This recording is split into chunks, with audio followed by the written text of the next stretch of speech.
friends, welcome to the stream.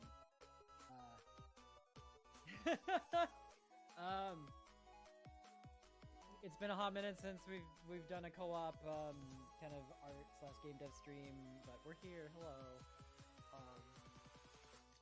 We have shared chat. Feel free to hang out in either of our chats. Oh wait, yeah, I could yeah,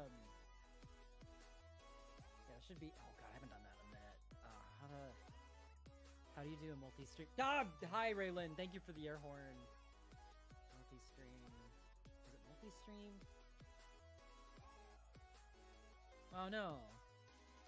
White Knight's a regular. I think if I just go back enough. Oh god. Oh, I didn't know that. If I just go far enough, I could probably find. No. What if I did Twitch? There we go. I found it.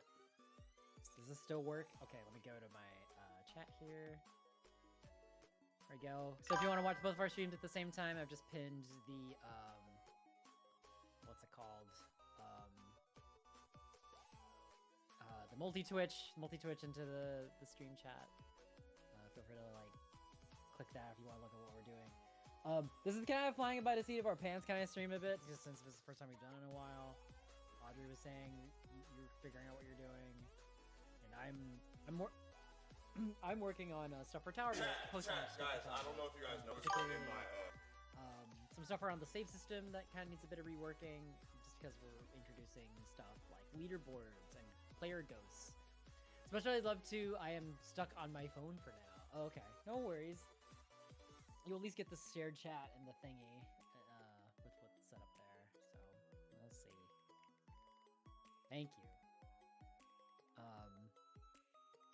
Meanwhile, Audrey's petting her dog.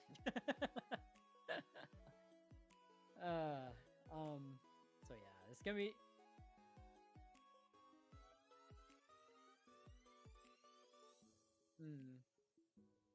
Sure.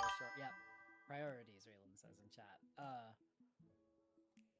What was I doing? Okay, yeah, so oh shoot. I need to actually grab a window here. Hang on. Let's do...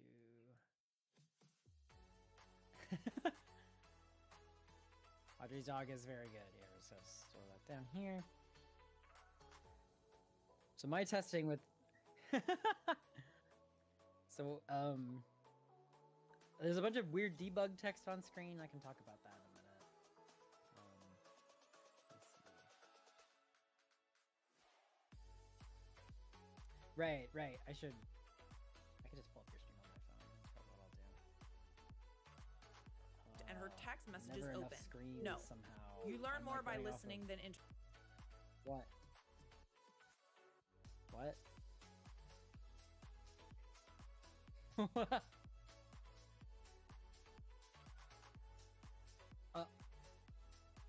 I see.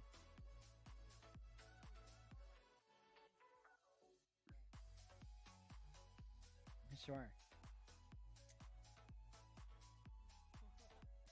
Also, chat, let me know if like the music's too loud. I gotta turn it down a little bit. Our tunes are brought to us by the Lo-Fi Girl Synthwave channel. Pretzel Rock. Let's see there. Okay, so I'm basically manually like affecting my what is it? The like in order to like mess with the save data, I have to like basically copy and delete the files on my computer anytime I want to like check something. So like it's a bit of dumb back and forth with that. I can turn this up,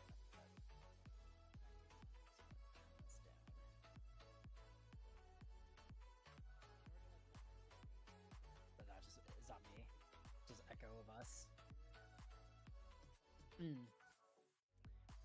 Okay. Let's see. We're in slot 3. I can't read what the time of this is. Okay. Basically, I'm working on a feature that this was requested by my Discord. And this may sound really nitty-gritty, but it's really important just because it's saved data, and you want to make sure that you handle that correctly for people or do the right thing people want. So I'm introducing leaderboards and player ghosts into the game, and it's figuring out like what stuff sticks around or not when you like start a new game on the same save slot, and you have to like delete the old save. Originally, yeah, what?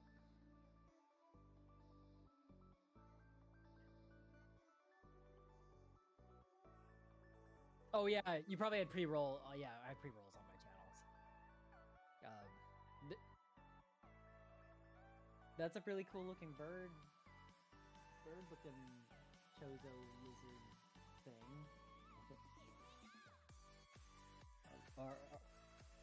Or now it's a blue big eared like mouse, undead mouse looking thing. Noiva? I don't know Pokemon.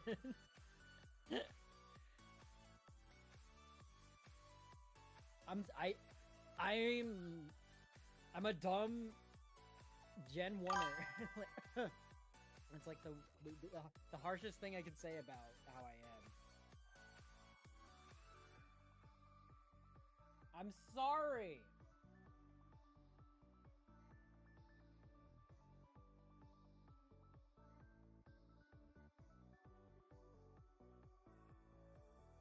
Caligo05, welcome to the chat.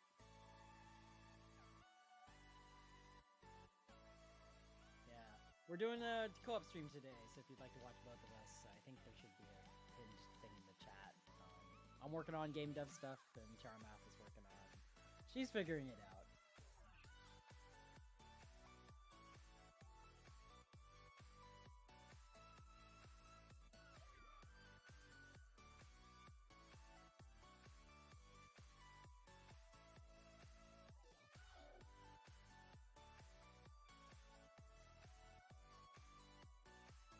And that's okay. Like, it's we both kind of started the stream going, what the heck are we doing? I just do want to like have a work buddy today.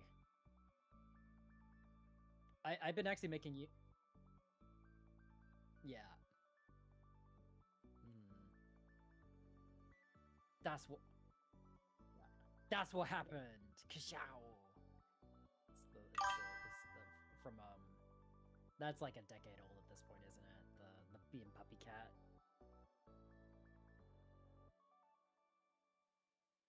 Oh yeah, cuckoo, Kachow. Yeah, that's different. That's different. Ghost type Noivern regional variant would be so cool though. Okay, I'm gonna look up a Noivern just so I'm in the know.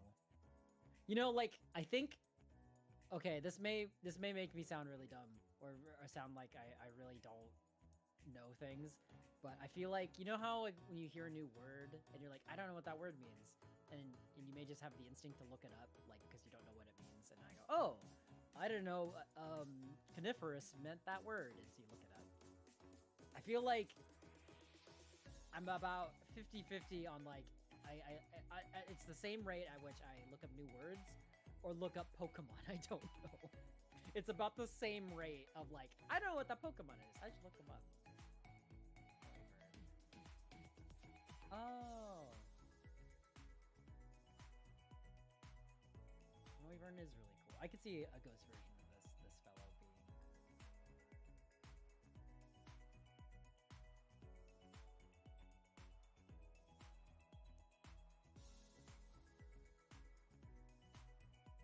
Oh no.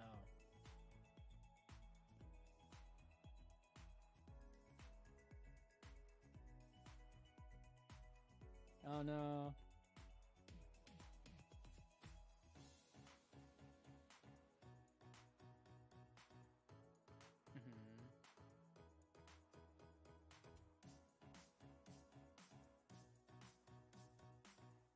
Oh no. Okay, so some more concrete explanation of what I'm doing. So like, this is a save file of Tower Bolt that has about 92 floors completed. Well, not all completed, but so when you go to start a new game, and let's say that there's a bunch of, so I have 7 cyber chips completed on this for a new game. There's this whole new save prompt that comes up, which is, this is kind of complicated, so like I've tried to like make it make sense. Actually, hold on, like I really should have like play tested this with you actually, Audrey. Just to be like, hey, does this make sense to you?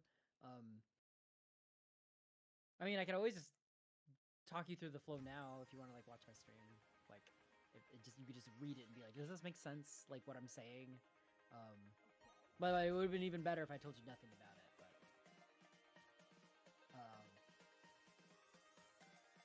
just here. Let me hide one more debug thing, and then I can just do. I can show you what it looks like, and then you can tell me if what you have thoughts on. Stats. What's right here? These are just debug. I'm just like drawing text to the screen with what variables are doing. Okay. All right. Are you watching my stream, Audrey? What? Just my stream. Okay, so I'm gonna go to new. Are you gonna come? Are you gonna come to the show later tonight? Are you gonna come to my stand-up improv show? Oh my god. Okay. All right. New game. So there's already saved data on this. That's gonna pop up a prompt. I want you to just kind of read it, and you can tell me if it makes sense or not.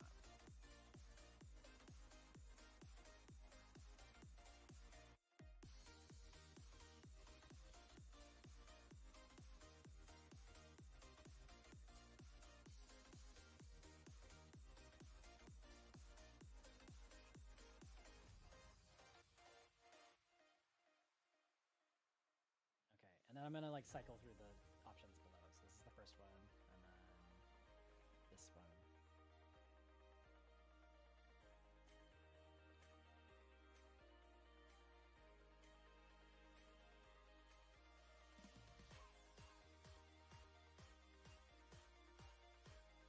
So there's that, there's this, or just go back. And I feel that's pretty self-explanatory. Okay, so what do you expect to have? So talk me through as if you're a player. Like you can pick either of these. Just tell me what you want to do, and I'll do it for you. You want the ghost? Okay, so we'll do this one, and then I'll press the button. What do you expect is gonna happen when I press the button? Actually, let me. I'm just gonna press that. Okay, you should be seeing another thing now.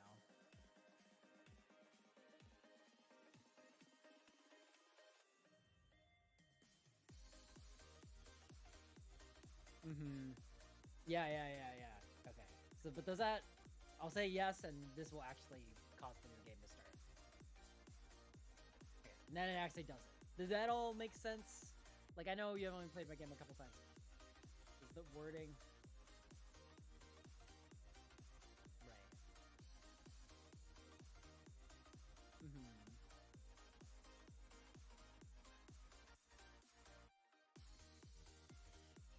I could just nudge them to be like, "Hey, if you don't know what this is, you could just clear the data entirely."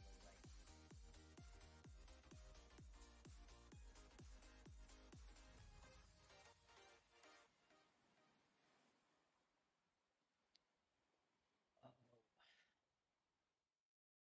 well, that's a lot. But let me think. That I hear the feedback entirely. Like, I wonder like.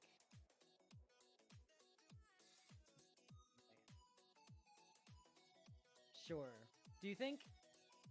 I mean, I have some room to play with the tooltip on the bottom. Like, I could like say like ghosts are, like just explaining what ghosts are, like in terms of just their replays of your fastest times, like that you see as a little guy running around. Like, I'm just trying to figure how do I condense. Like you're right. Like having like a GIF. The thing is, there's not really a lot of precedents I have for anything like that in the rest of the game, so it's like. I don't know how I would capture that well, but like,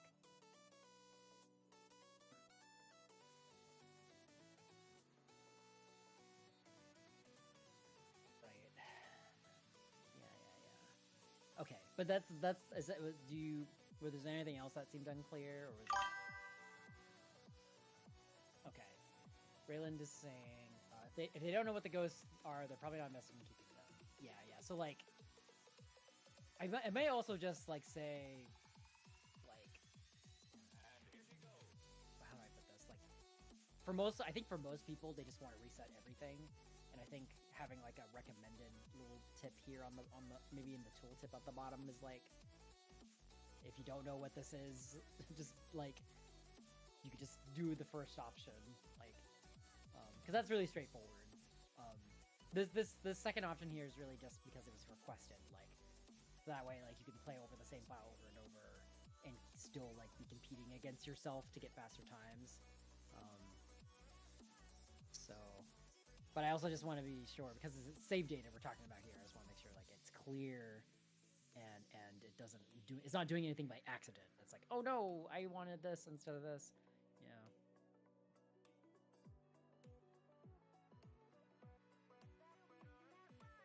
Sure. Yeah, so I'll I think I'll just try to work on the copy a bit and just see if I can write something a little clear. You should just label them normal reset and haunted reset.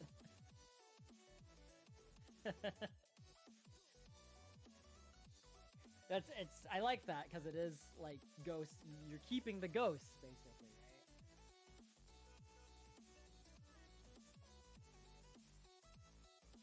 Oh man, I'm feeling really snacky suddenly. Anytime I think I'm working on like a programming thing, I get munchies so bad. That's all I had today. I had like some spring rolls for lunch, so like I've eaten something. Yes, no, I've only eaten one almond in the entire day, and somehow I'm functional.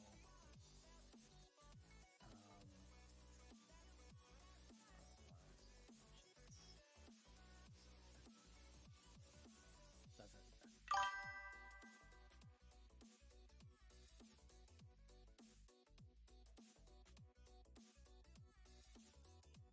Oh, what? Oh, it doesn't update? Oh. Oh no, I wonder if it's one of those things.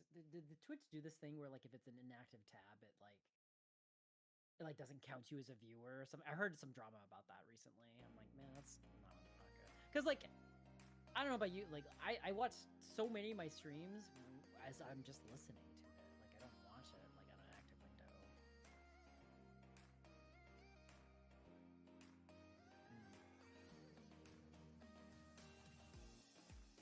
Right. Right.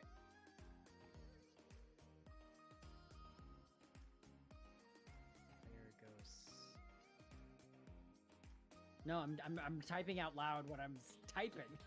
I'm saying out loud what I'm typing. Player ghosts. Oh boy.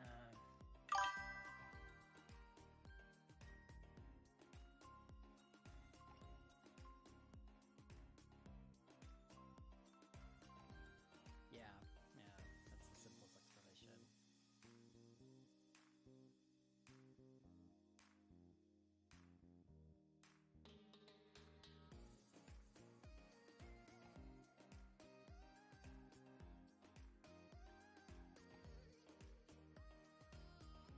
Yeah, yeah, I think for most of the stuff I end up drawing, like, unless it's like a really unfamiliar, like, subject matter, like, yeah, I just kind of jump straight into the thing.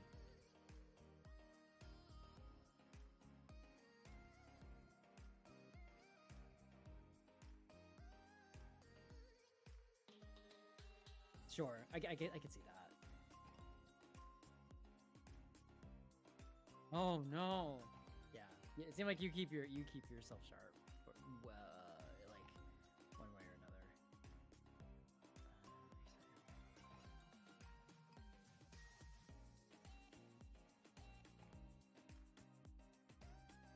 Right.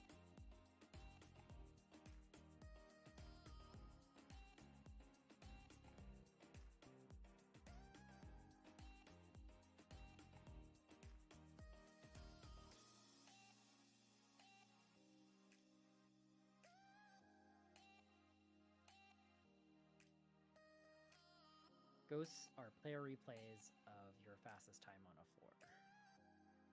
Let me just see. This is gonna be funny because I when I add more text like this, it just kind of juts off the sides of the screen.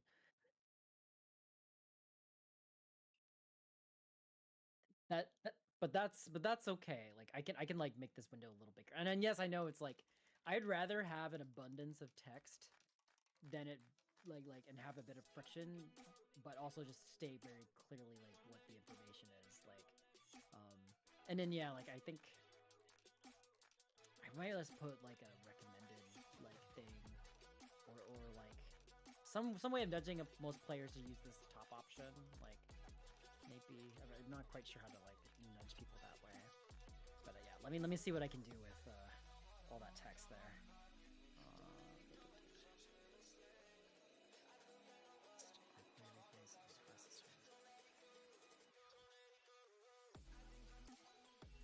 I think I can fit all the words. It's just I just gotta be clean about it.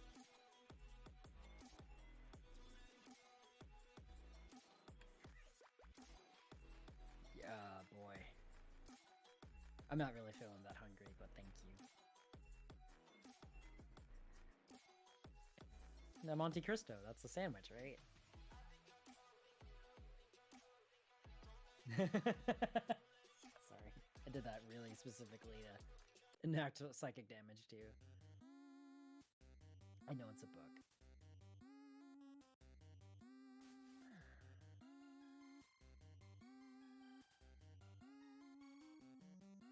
Oh, really?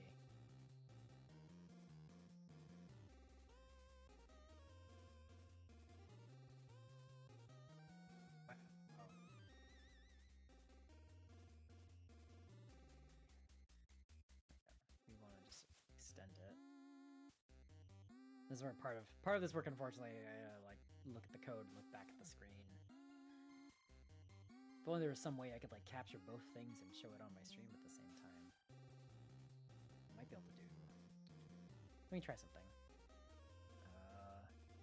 Yeah, I could do something like that. Do game capture.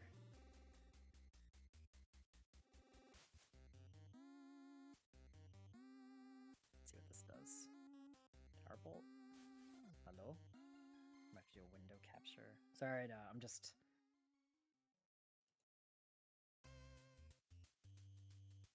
Hawoo. Hang on.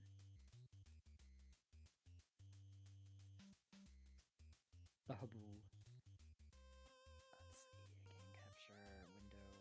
I'm looking for. Do I have a window capture source? Give me a sec. Hold on, chat. Things are happening. Look at his own cook. yeah, you got it.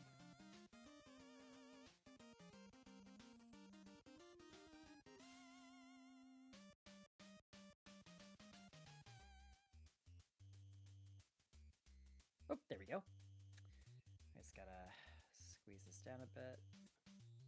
Yeah, I'll just set you over there. There we go. Oh.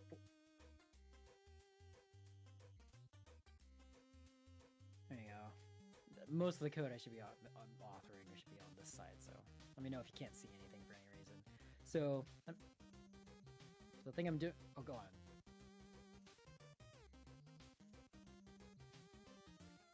No. Sorry, yeah. I'm... Welcome to co-streaming. Okay, I just gotta... Yeah, and I vocalize a lot.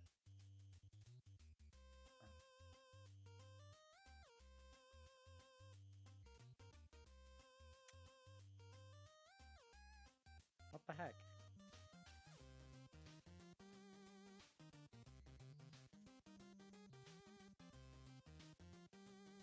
Oh no.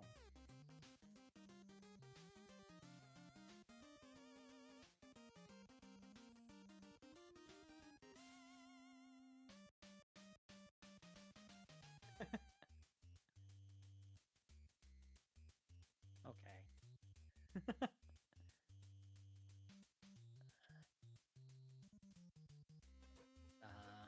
Yeah, I saw that.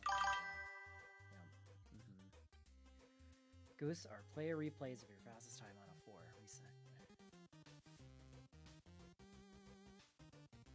Oh. it's on your stream.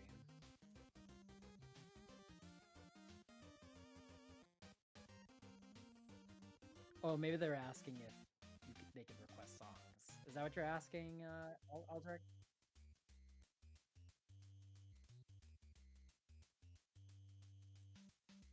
Yeah, I think we were like figuring out a lot of stuff right before stream today, so.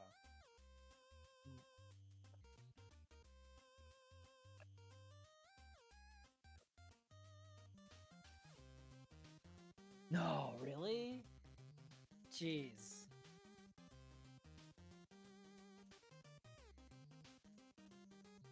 Okay, well that's good they at least owned up to it.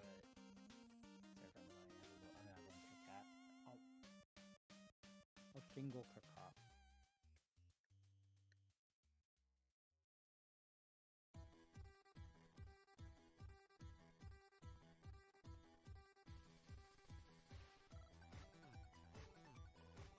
Even though I hear, like, for people that stream very regularly and use a lot of, like, video game music to, like, for their standby screens and stuff, like, people will send a bunch of takedown DMCA requests, but it's, like, all not, like, 98% of them are not legitimate.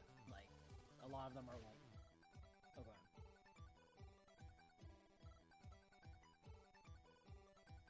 Yeah, just to, like, click no on each one, you know? That's what it sounds like the hassle is, really, at the end of the day, is just, like, saying, no, this is not legitimate, click, click, click, like, what? I'm all for, I think it's the actual, like, copyright holder, like, saying, hey, this is my music, please take it down, and it's like, oops, sorry, but, like, I don't know. It's video game. We're streaming video games on Twitch all the time, and it's like, why are we making so much headache over, like, what's part of the medium, you know? Like,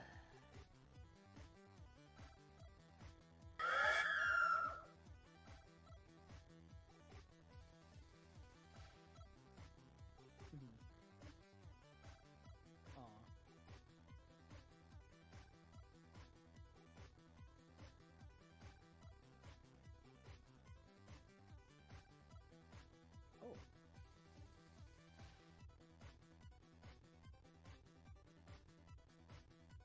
Yeah. I mean, yeah, like, everyone's situation is different. Like, I think most of the time when people make a VOD channel, they're not usually earning a lot off of it, but, like, you know, every little bit it matters, I imagine. I think if I was to, like, make content specifically for YouTube, I would definitely, like, operate differently.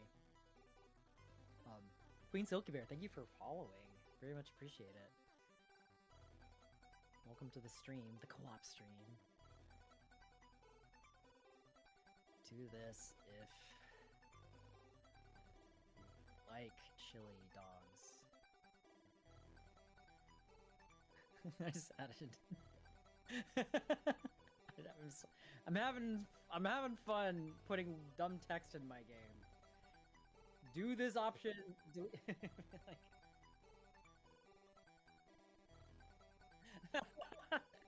It took 2 seconds for me to put a dumb line in here. I'm just trying to think of, like, what one of these streams, Audrey, one of these streams can be like it doesn't have to. Maybe when this update's out and when the timing's right, like, okay, fine, let's add you your turtle level, and we can do it on stream.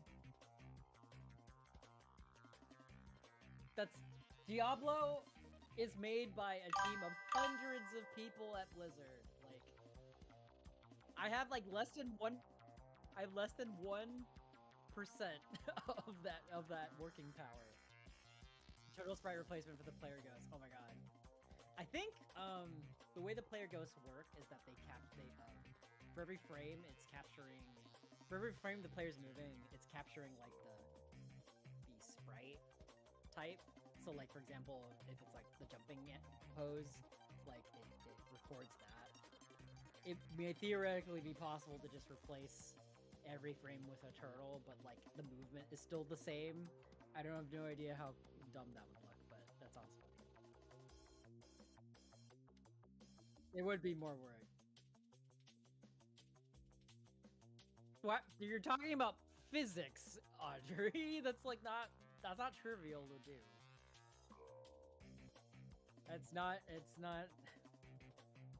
all the physics of Tower Bolt is hand coded. Like it's God, Audrey, please. I know you are. Oh my God.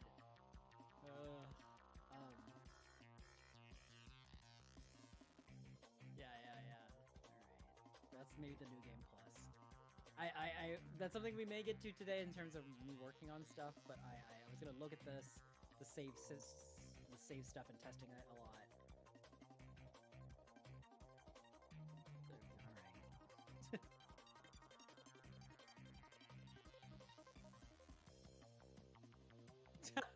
Oh my God, there with a sign in the crowd. Oh my God. For folks that don't know anything about Tower Bolt, it's a fast-paced vertical platformer. I'll get to some gameplay in a little bit, but if you are a fan of GDQ or Games Done Quick, the game will be featured on the main stage. I don't know exactly when. The schedule will be coming out on Friday, I believe. Thank you, Rayland, for we have a move out command for that. It's out now. You can check it out. It's on Steam. There's a playable demo that's free. You can check that out for the first couple levels. Yeah, probably the biggest kind of announcement for the game, at least as is now, is that it's gonna be featured at GDQ, and the behind-the-scenes kind of update I can tell is likely going to be trying to aim for having a new update, post-launch update, kind of releasing around that time. The time frame's a little loose at the moment, but it's in July. It's in July, yeah, so just about 2 months away.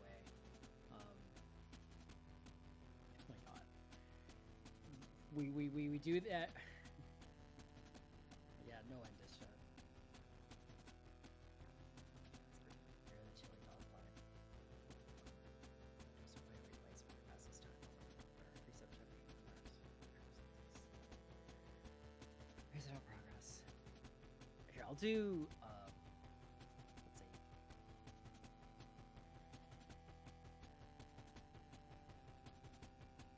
Default reset. How about this? Or maybe it should be.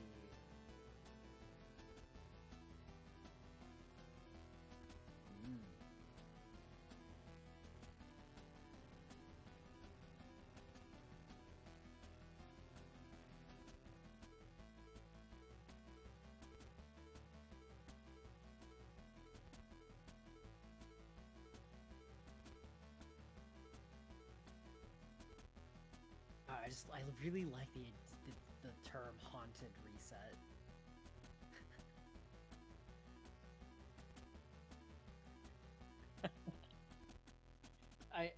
Is it clear? That's really the man it comes down to. It's a cute name.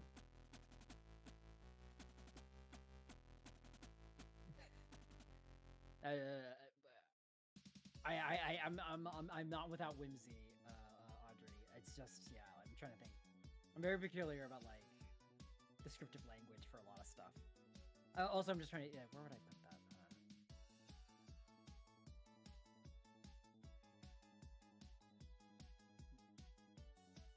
Right. You have so much text there already.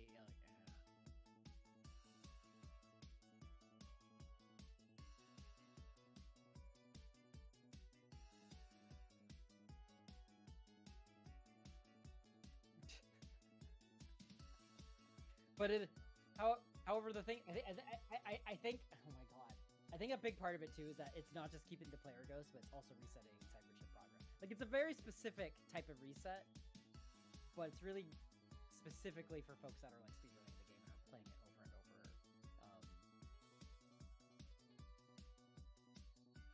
reset.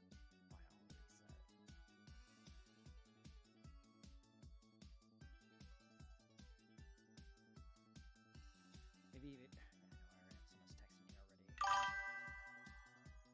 already. it's a haunted reset, not a chipped reset. But that's the thing. That's the thing, Reland. It is both. Like this option in the middle here is both a chip reset and a and no wait.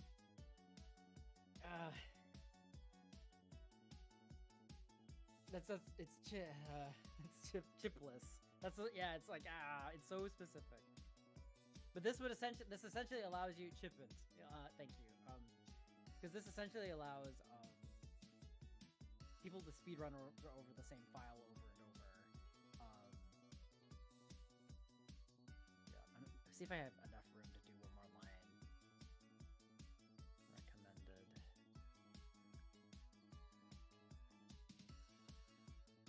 Speed run.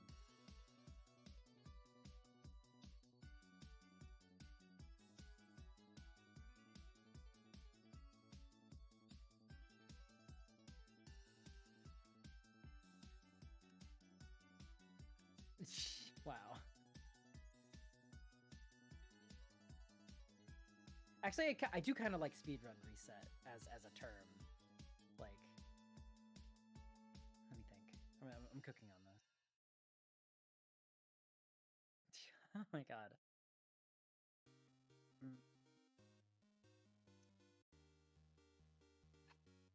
wonder if I'm overthinking it. If I'm overthinking it, then I should just leave this. I think it's done as is. I can just test it. I just need to make sure the behavior under the hood actually works as I want it to. Okay, so we're gonna reset. We're gonna behind the scenes. Get rid of that save data. Copy it over. So this is basically a save file that has a full clear on it. 6 hours of gameplay, all the floors. So if you go to your stat log, you can see all the cyber chips that are available. Or actually, wait, I'm gonna switch to slot 2. Oh no. Here, really what I should do too is post screenshots of this to my Discord as well, because they'll have the best input about like, hey, does that make sense?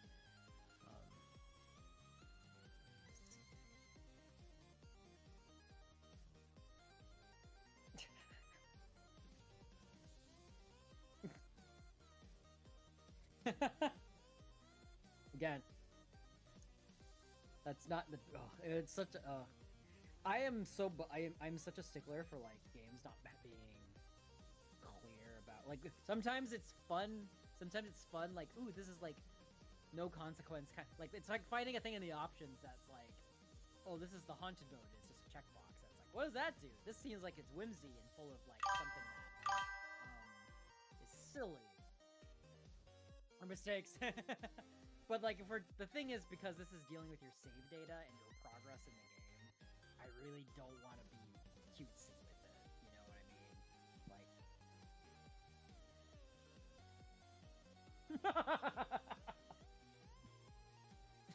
I don't have whimsy in my heart anymore.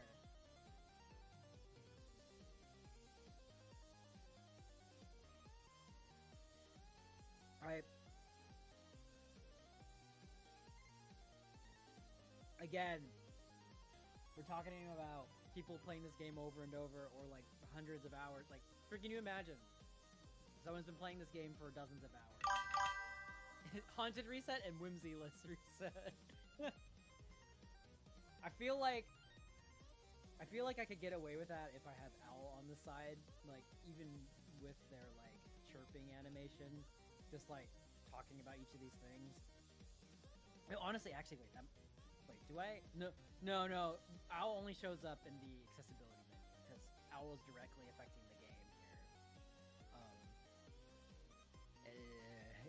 It's more work.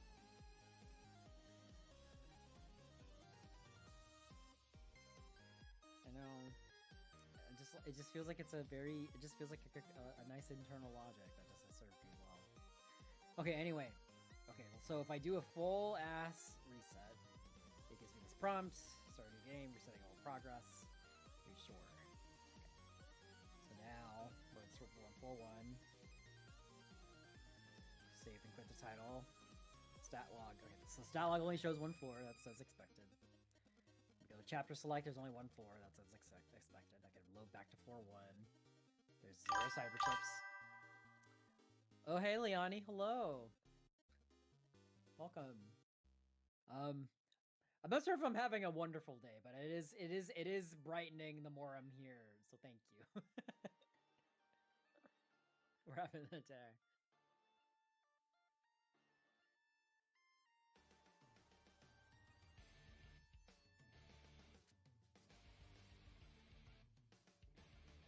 Yeah. Raylan's comment, press this button for a spooky ghost, woo! I really... We're building HPC into giving his reset options, silly names. Yeah, so when you reset the game and delete your save so you can start a new game, I have all this text here, and they want me to just make it way more jokier.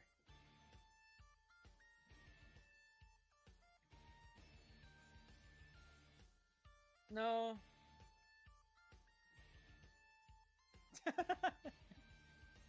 That's it. Oh my god.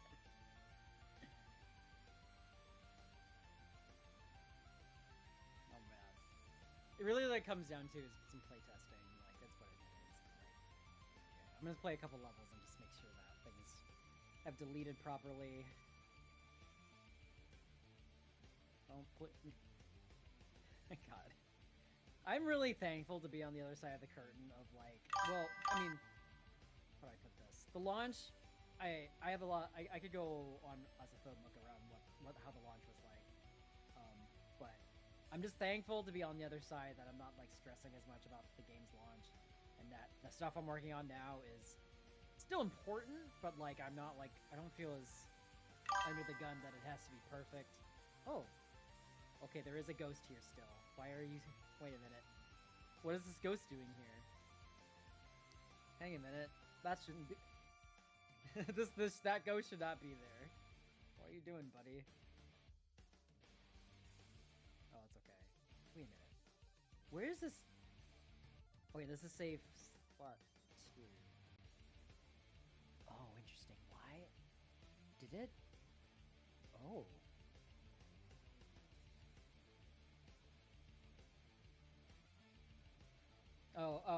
Oh my god. You remember that cringe thing you did in middle school when, you called Miss Terwilliger mom and the whole class laugh at you? It's just a gif of that somehow, like, showing up in the game. What the heck? Oh my god. How did that ghost show up? Okay, wait. Hang on, we're doing this again. Clearing the save file. Delete everything. Okay, it fully deleted that entire folder that has all this ghost recording. How did that ghost show up? How did that ghost show up? Now the game's actually haunted. Now the ghost is, oh man. Have y'all seen, I have not been checking in on this too heavily, but there's like a new Ghost in the Shell movie coming out that's like based more on the manga. That apparently looks really good visually.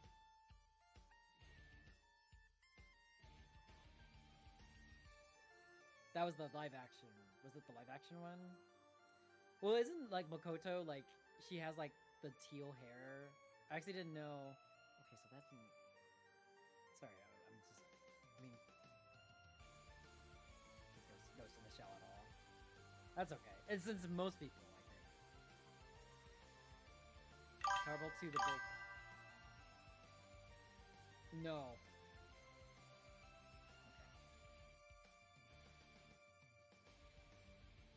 Okay, now there's a ghost object there. Why? I don't know why it didn't...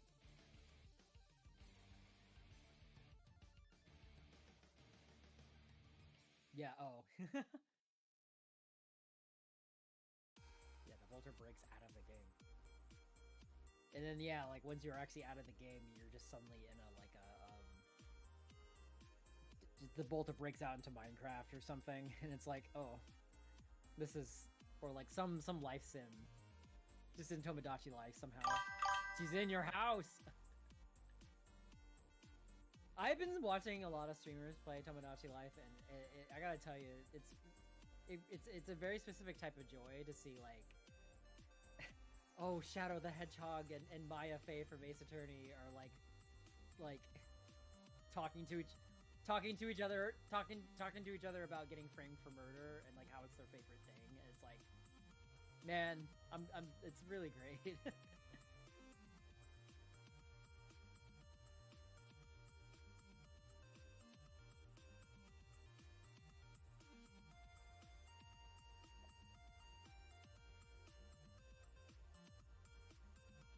Oh, Tombow pencils are so good.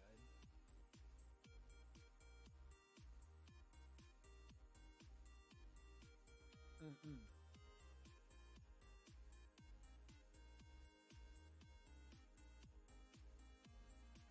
Mm.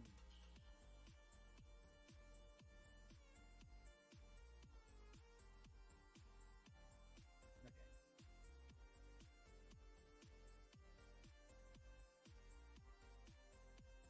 Okay, so this is what the ghosts look like, chat.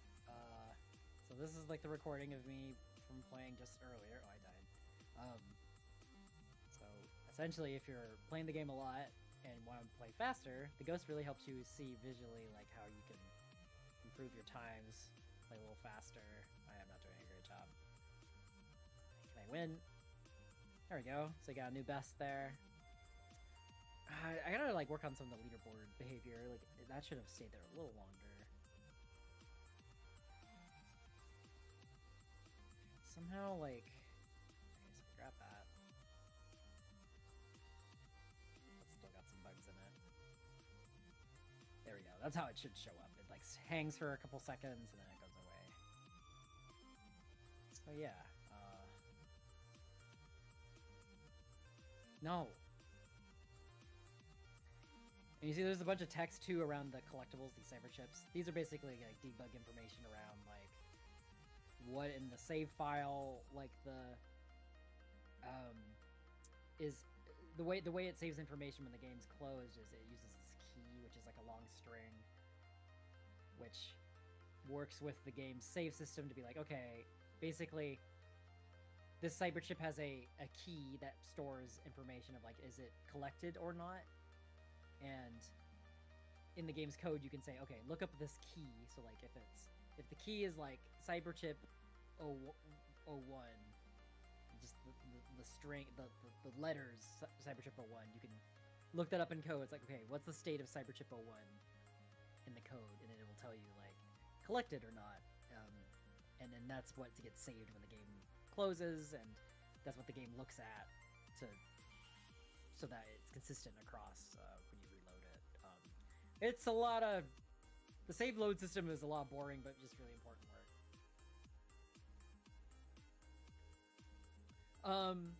So the game only by default saves like any of your progress when you complete a level. So, or when you get to a new floor. So if you're in the middle of a floor and it crashes, it's the same as if you just close the game in the middle of a floor that you don't complete, and that way you don't lose anything. Because the game saves.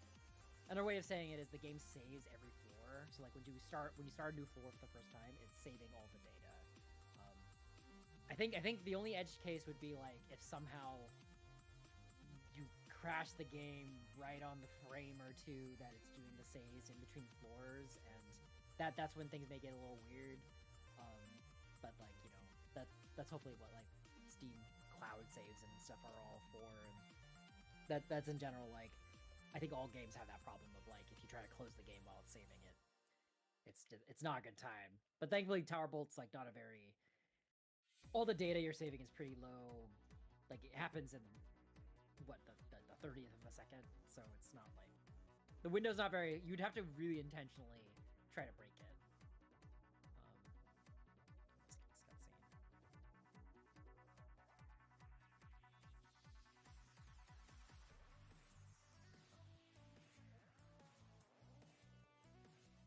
It's a good skill to have. Like,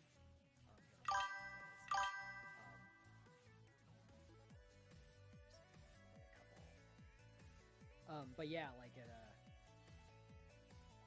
finding the problem. Like, so much of my work on this game was really just doing a lot of QA on my own, which luckily the game doesn't have too many like edge cases for like things that can be really different. It's not like we're working with a survival crafting game where you have to like test a bunch of different things. Like really, there's one objective, and there's only one kind of flow where things go. It's like only so much that can break with that in mind. That said, Veil, yeah, like my speedrunners that are in my Discord like are very good about finding platformer collision and like physics problems with the movement. There was a fair bit of that was found like in the late times before the game came out and after launch. Thankfully, it's all been fixed now. So, okay, 4.2 is my best time. Okay, well actually, yes, okay.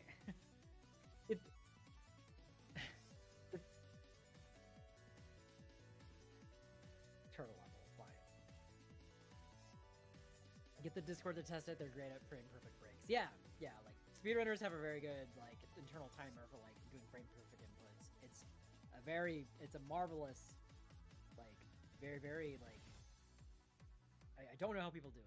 It's very very good. Okay.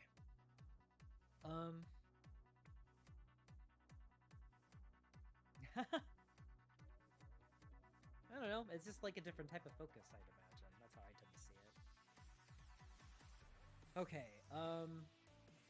So all those player ghosts are there. Let me just make sure those still look good. So let's load in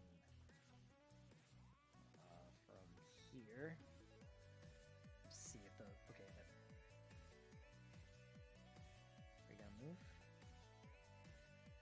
Oh, also let me turn on speedrun timer. There we go. So now it shows. So if I turn my speedrun timer on, the best time that is shown on the top left is actually reflected in the ghost movement. So this ghost took 17.5 seconds to get to the end. And precisely that's what it makes it every time. So if I reload, it'll take 17.5 seconds to get to the end. Hello, Meepaxia. Is how you Meepaxia.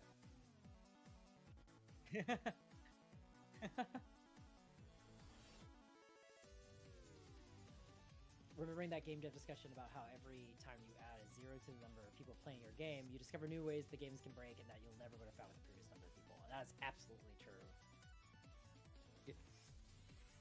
Thank you, Meep. Yeah. The single brain cell is doing its best today. I've mentioned, I feel like I mentioned on record before that like I was always kind of hesitant to do game dev streams because I feel like I need a lot of strong focus to like work on really technical problems, especially coding.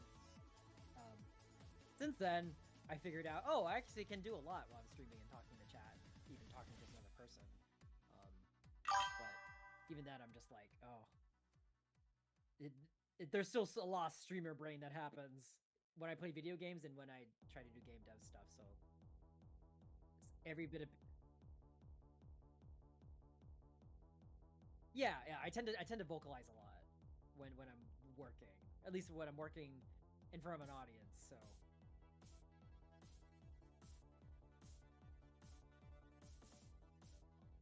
oh, thank you, Flesh Eater. Oh, that's something I never thought I would say on Twitch. Thank you.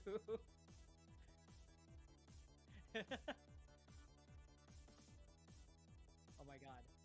You code? I'm in a coding bootcamp right now. Yeah. So if you look on screen now, this is Game Maker Studio 2, and this is mainly like GML language, which is I might be pretty paraphrasing this or like not giving accurate information, so take this with a grain of salt. But it's kind of maybe similar to like what C# is that you may find in other game engines like Unity. It's pretty straightforward. Well, maybe straightforward with a lot of air quotes. I had to learn this over several years, but like, yeah. What kind of bootcamp are you doing right now, Meep? Chat is like a rubber duck, but with an air horn. That is extremely accurate. The rubber duck effect can help. Yes, it does help a lot. I'm pretty sure I have solved some things on stream that were like, how on earth am I'm stuck in my head.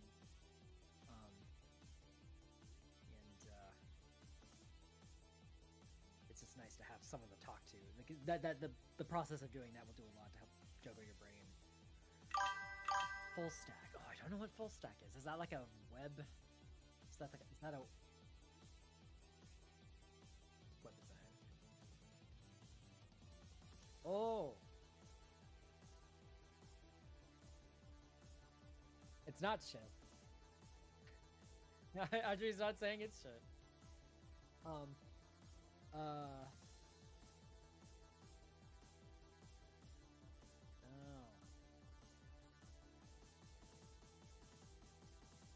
it. Yeah, most of my coding development is usually strictly related to games, so like that's the most of what I tend to know. But even stuff for like more how do I say this, foundational programming like that, like I imagine it's still super useful and probably would carry over to games hopefully well enough. Who knows? Let's see. Okay, sorry friends, I was just messing with. You could probably learn a little bit of that. Basically do wielding code. Yeah, it's go on.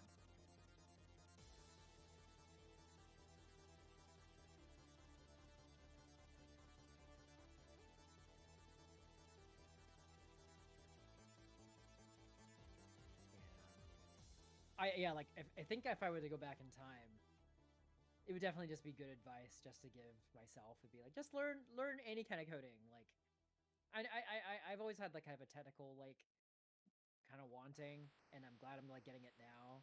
But like if I was, I think a big part of it is if I had an outlet as a kid. There were not as many options as possible. I think nowadays like there wasn't a whole like YouTube like tutorialization of everything, and I would have gone nuts over stuff like that. Like, oh yeah, like show me everything. I'll do all these tutorials.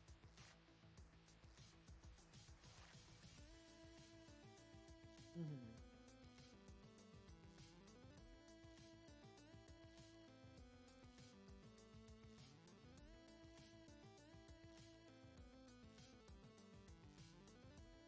Oh, that's cool. Can I beat my mistakes and failures? Yeah, we did it. My god. Oh gosh, thank you for the raid. Oh gosh, hello. Oh my god. Well, yeah, White Knight, aren't you? Oh, sorry, go on.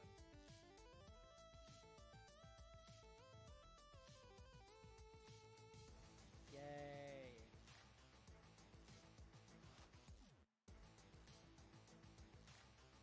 Ooh, we love textures. We're a big texture fan.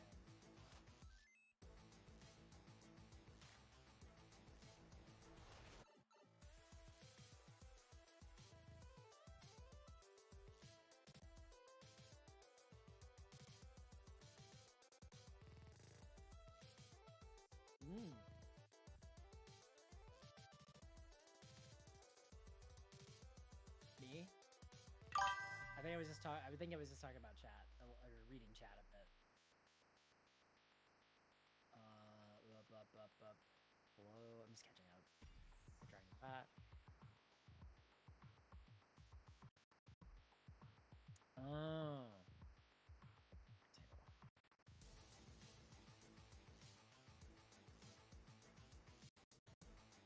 Chat, I just had like this idea of wanting to like, I know I'm working on the save system thing, but I've had this like idea, like, where have I seen this? Like, I'm gonna make this when you get a new best time in the speed or a better alarm score too. Like I already do like a new best little thing. I want to make this text green, so that makes my brain feel good. Let me just see how hard that would be to do. Oh, I just like. Thank you, Silas for the follow. Very much appreciate it. Thank you. We do have shared chat going on. We're doing a dual stream today. Feel free to watch the multi-stream that's pinned in the chat to watch both of us work. Or work with us. Whatever you want to do. We appreciate it. We appreciate you being here. Where am I? What am I doing?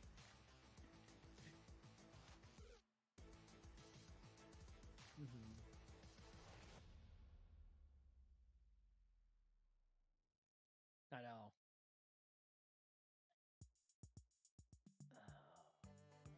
Here we go. No, wait.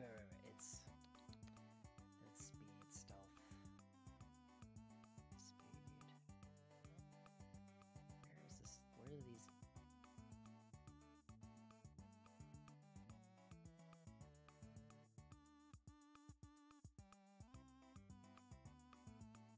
Oh no.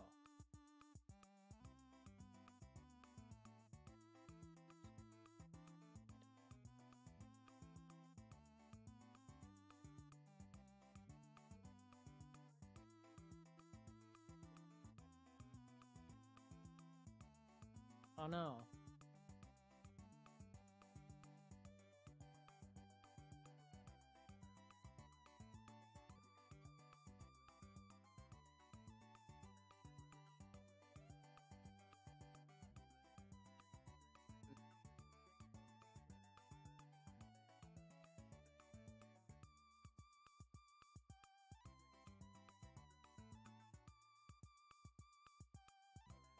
This hopefully should be an easy thing to try out. I'm just trying to figure out how I can turn this text to be green.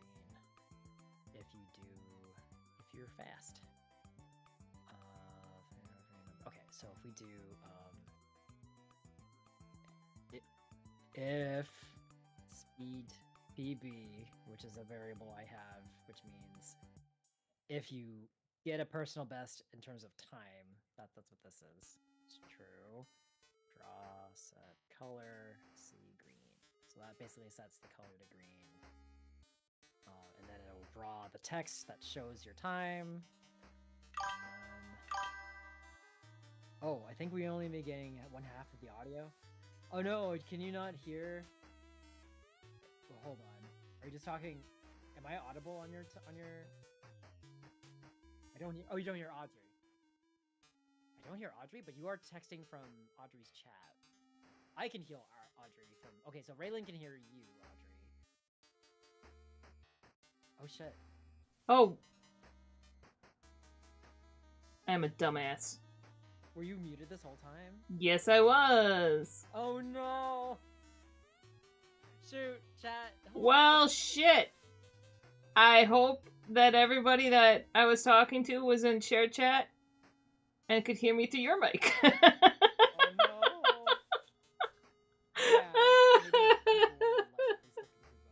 I'm sorry. No, Audrey's been talking this whole time.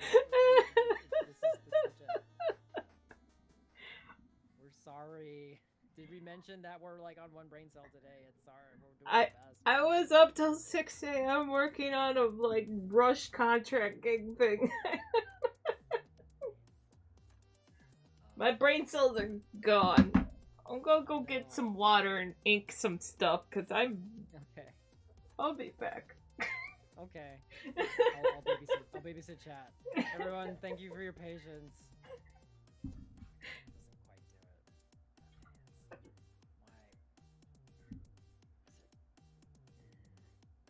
Hydrate. Okay, you got it. I will drink some water. Or I have some tea here. I'm gonna drink some tea. If you haven't drank water in a while, chat, make sure to drink some water or tea.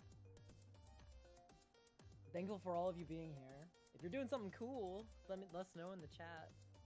We encourage folks to co-work with us if that works out for you. I'm working on Tower Bolt. Here I'll do it. I'm beating you to it this time. It's a fast-paced vertical platformer set in the year 2390X. This is like some post-launch updates. The game's already out. It came out last February. If you're into kind of speedrunning kind of games, it's all about moving up fast. Tower Bolt may be something you want to check out. It's got a demo on Steam. Yeah, that's kind of the big deal about it. There's some links to the trailers in the chat. Oh my god. And Audrey's grabbing. Are you back? I'm back. I'm just still mad at myself. No, I mean, we should have done like a test for each other, like before, like we went live or something. We were trying to figure out everything else that goes wrong. We figured out all that stuff, and then Whatever. Oh yeah, it's okay. We got people here. Thank you all for being here. Tower Bolt, good. Go play it. Go watch it at SGDQ this July. Yeah, so Tower Bolt will be featured at Summer Games Done Quick.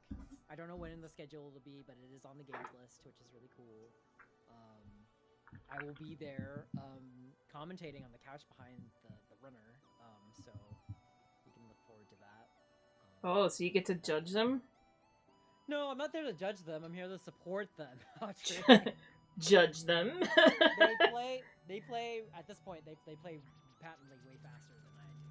So it's like, but like I don't know. Like I always like watching speedruns where the devs are there and offer some insight about like how things work under the hood or like the history of the speedrun, that sort of thing. Or so they can be like, oh shit, you missed that one. No, that's not. I could. Depends on the chemistry of like the folks talking or like, the vibe. Like some speedruns are like that. It's fun. But I don't know if that's what I do. You're not gonna practice negging your speedrunners? I mean, gotta practice something, presumably.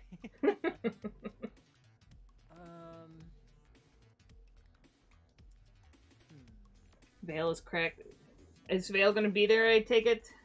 To like. Yeah, Vale's the runner who's actually going to be speedrunning the game. Oh, okay, awesome. Yeah, he's a great guy. He was actually one of the first people to, I guess you could say, like finding the game at SGDQ when I was in the Artist Alley last year. Yeah. So I highly recommend this to any game dev that like wants to just kind of go to a convention, especially if their game is speedrunning focused. Every Games Done Quick now has like an Artist Alley now where you can like apply to have your game just kind of shown outside of the stream room. So it's not part of the main event, but like people can kind of walk around the hotel and they see like this Artist Alley of people selling merch or art, but also game devs can be there with their games and having people play it. And so probably I did this last year for Summer Games Done Quick, and it's probably the most direct reason I have a speedrunning audience with my game, which is really cool.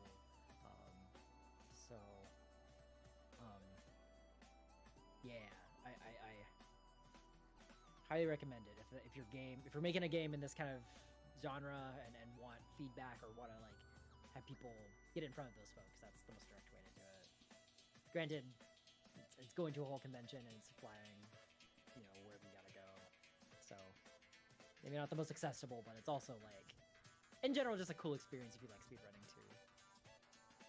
I'm trying to figure out how I can do this. It's nice when conventions are still like what they were designed to be. Yeah. Oh, go on.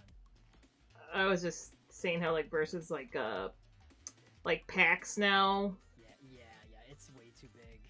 Yeah, I just remember in its heyday when we could go and just like meet the devs and actually play a bunch of really cool stuff, and now it's like the actual devs are never there anymore. It's just giant companies. No, I think there's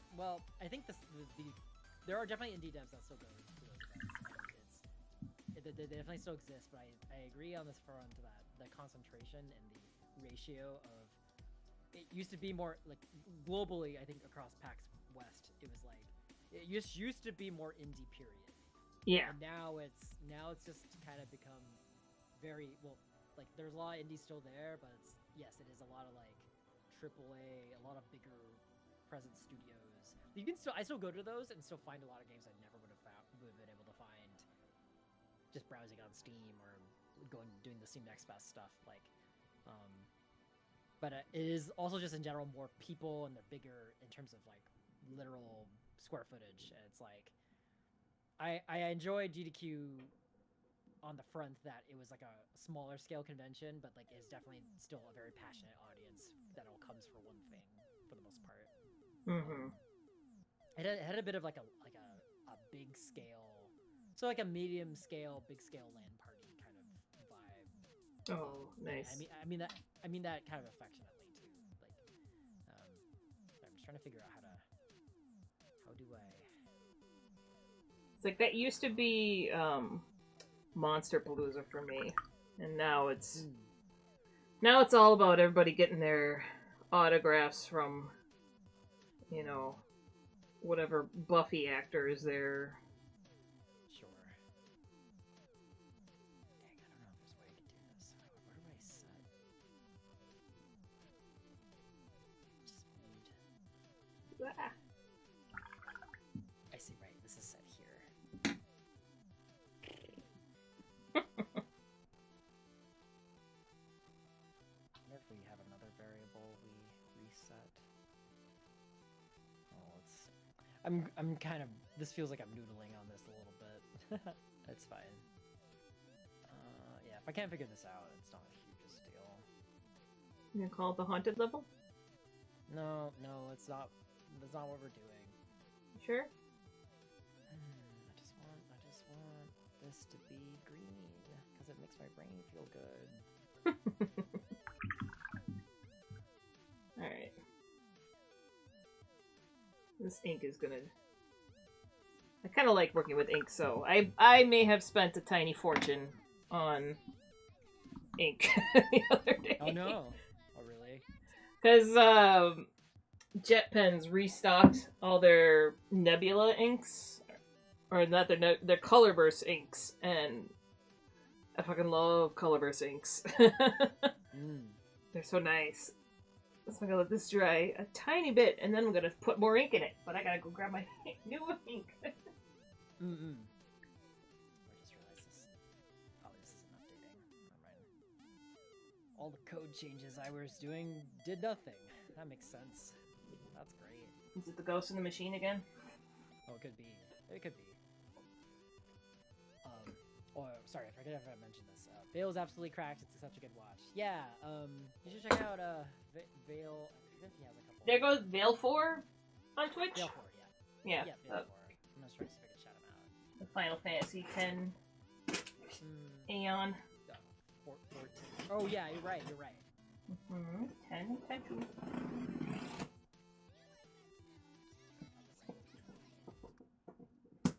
That reminds me, when I was in Mexico, I found a Final Fantasy 5 Cerberus. Hi, Raya. Did you think you're getting a snacky? Do you think you're getting a snacky? There we go. You're not. Yeah. I'm not sure how often Vale goes live, but like definitely when Tower Ball came out, he was like streaming the game up there. You're so cute. You're so goddamn cute. Why are you so cute? It's not fair how cute you are. What? Talking to our dog chat.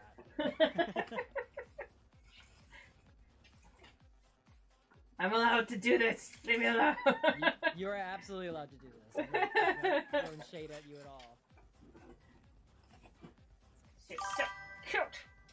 It says, hi, Raya.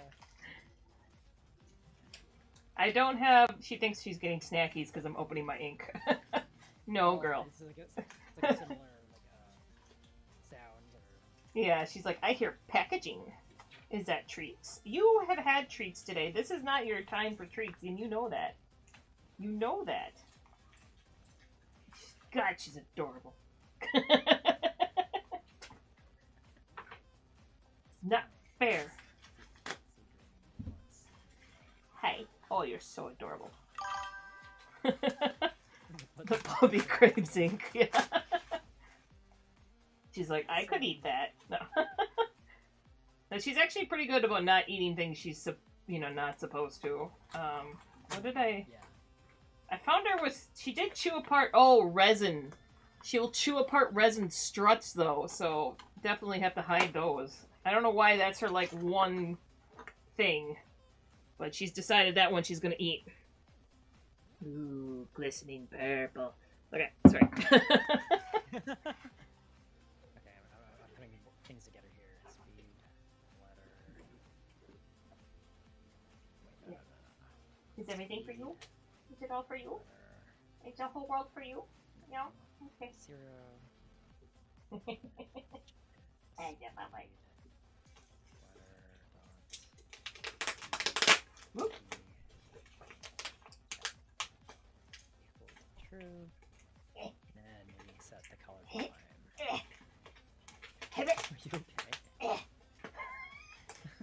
These sounds are something. Sure or something. I'm trying to open a package. It doesn't want to open. I see. I see. Hi. You can't have this. It's ink. You can't have. Liquid in liquid. But man, I picked the most expensive goddamn mediums to, like, I like the Yupo paper. Costs over $1 a sheet. I like Colorburst inks. They're meant for, like, fancy fountain pens, not for painting. But I'm using them for that. Oh man. I'm like, how can I make everything I do more expensive? That is the way. Morningstar. So that Yes. renders correctly.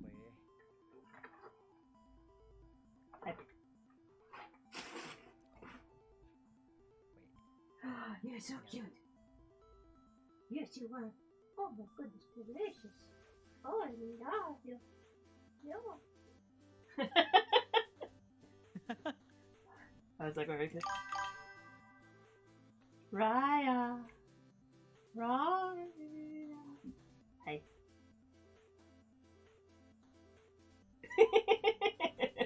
Oh, there's Raya. Hello. I don't have the Raya cam hooked up right now, so I can get that. Oh no, I'm gonna die to the laser. Oh, I'm a rebel in the most expensive of ways, and now there's dog fur all over the gloves. Okay.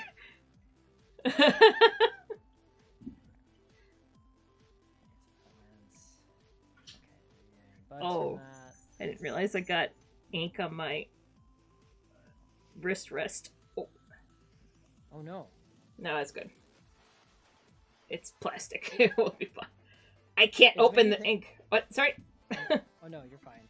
It's made me think about I've recently started getting into using chili oil for my cooking a bit here and there, and I realize like how corrosive of a that stuff gets everywhere. Uh-huh. If you like make a mess of it, it like stays forever too. Yep.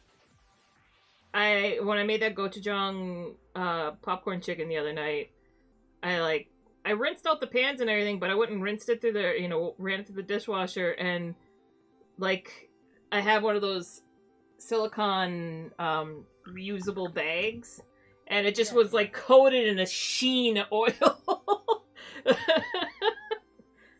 The chili oil just gets everywhere. Okay, I think I figured it out, chat. I think I managed to make it happen. I made the text green if I'm faster. God, how am I that fast on that floor? Holy shit. Okay, let's do the next floor. This is gonna bleed into it. I put way too much ink in this. 12 seconds. So if I'm... Let's just wait a bit.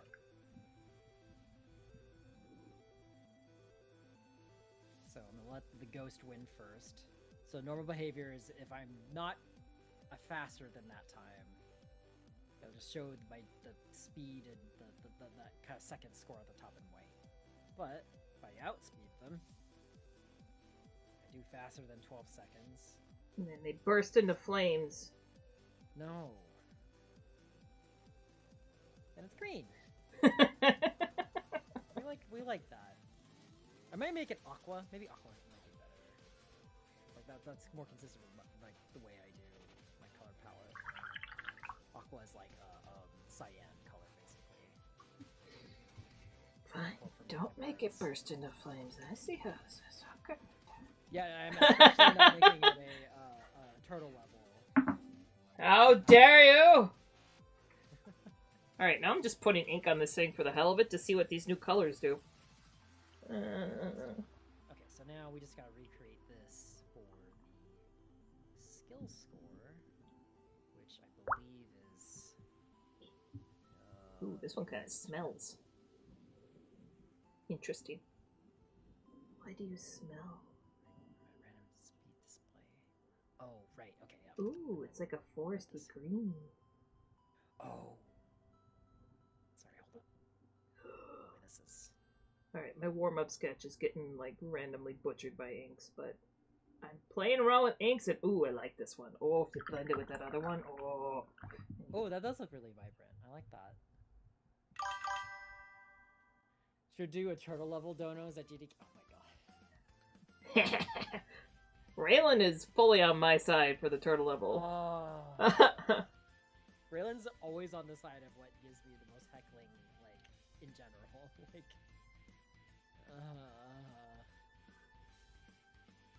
no, but like it is like my only main thing is that like it goes to charity, so like I can't be too mad.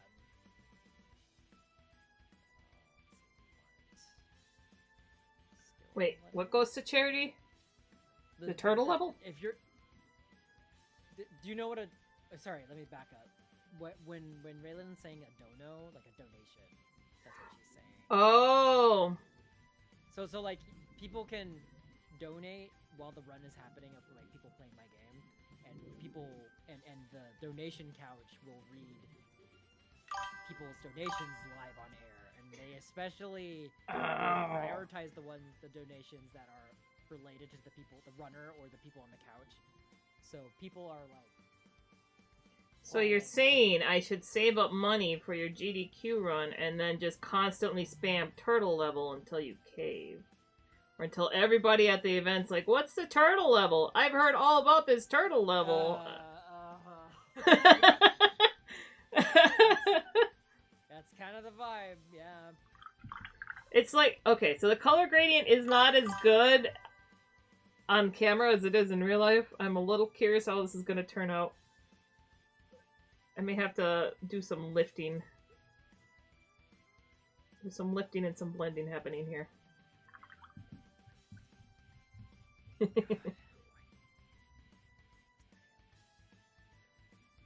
used to be a time in the game's code.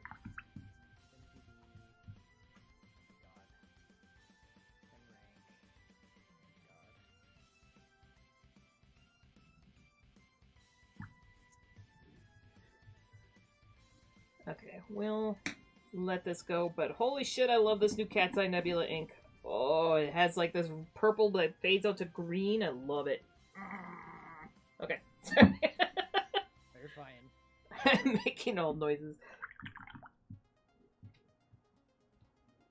Oh my god. Alright, I'm not gonna fuck with yellow in the eye right now, though.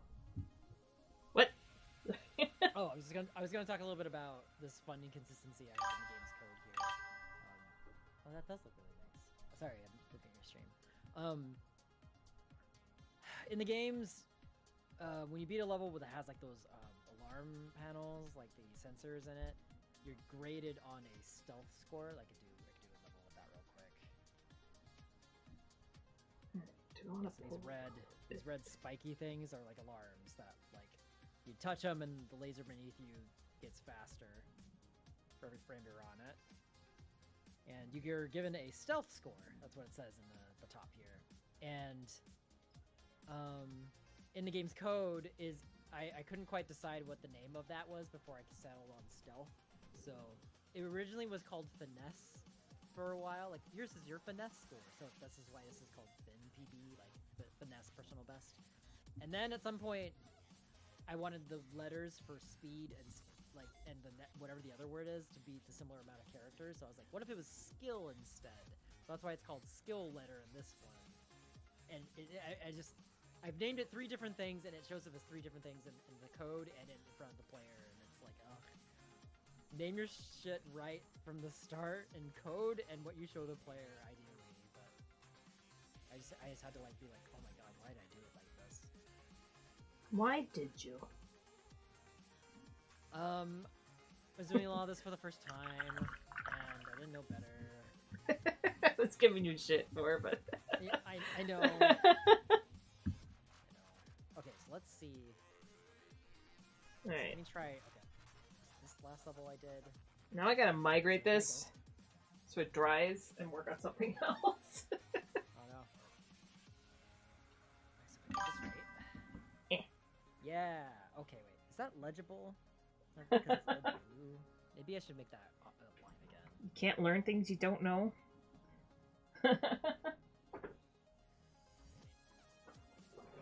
Listen, it's a hindsight's 2020 kind of thing. Oh man, I was watching Hank Green do. He loves to do quarterlies on his little like random videos he does, and he was like, "Kipo, what the fuck is Kipo? Kipo, Kipo." And then I was doing the same thing. I'm like, I know what that is too. What is that? Yeah. It's the Incan way of writing, where it's knotted fabric, strings of thread. Ooh, okay. But I was like, God damn it! At the same moment, where he was like, I should have known this. I'm like, I should have known. Oh, having one of those brain fart days. That's okay. I don't even remember. There was something relevant to bring that up, and it's gone from my head. Like whatever relevance there was. So now it just seems like I just brought something completely fucking random up, and I didn't deal with it. I don't know. Oh, the learning things you don't know thing. Right. Okay. Could work on this, or... Alright, chat, do I work on this, or do I start drawing a completely random monster?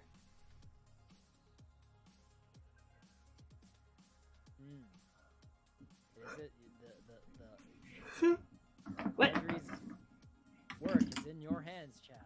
Vote with your dial phone now. Oh no, Press I got 1 ink. if you'd like for Audrey to draw a monster. Press 2 if you want her to continue working on another thing. Where is paper towel? Dial in now. Okay. Let me see. Okay, so we're on step 2. Current beastie's good? Shows Okay. this. Haven't collected any cyber chips. Right, yeah, that makes sense because I erased all that data. I just realized Now. my YouTube live thing has definitely had me be completely mute for the first No. Ugh, it sucks.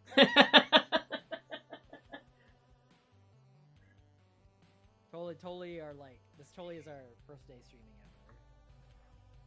It's the first day in a while. I mean, we had one other random, like, oh, let's do this, and then I went to... Stuff comes out. Yep.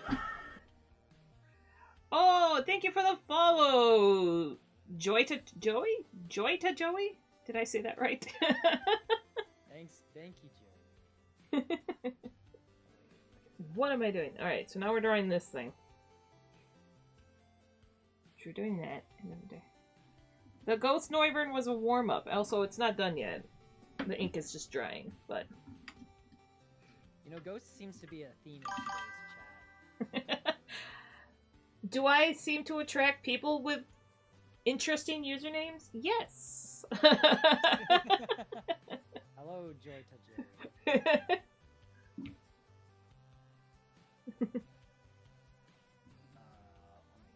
What am I doing? Okay, I'm gonna re... Okay, Oh, that's the problem is... Sorry. With drawing this is as zoomed out as my camera can go right now. So it's like half the drawing is way the frick... Hold on, let me see if I can adjust this. Nope. My camera's like, fuck you. This is as zoomed as you get. So now I have to migrate this. And Chad, I'll need you to yell at me if I'm like just going to town drawing something you can't see at all. Thank you. Yeah, Audrey does some great work. I do adequate work.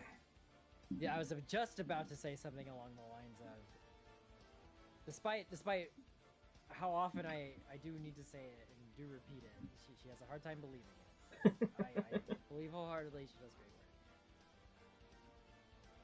But it's a very human thing to like need the reminders often. I've come to the conclusion that like if I don't have continuous employment, that means I must be lacking in something, even though I know it's just a terrible job market right now. It's 100% job market. I know a lot of good artists right now that, like, through no fault of their own, just like things are just kind of weird right now with how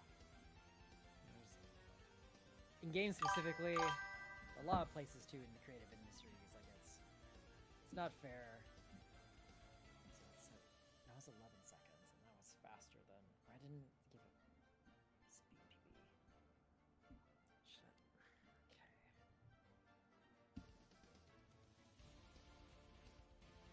Oh right, because in the game's code, it's like this is the first time I'm completing this level. Oh no.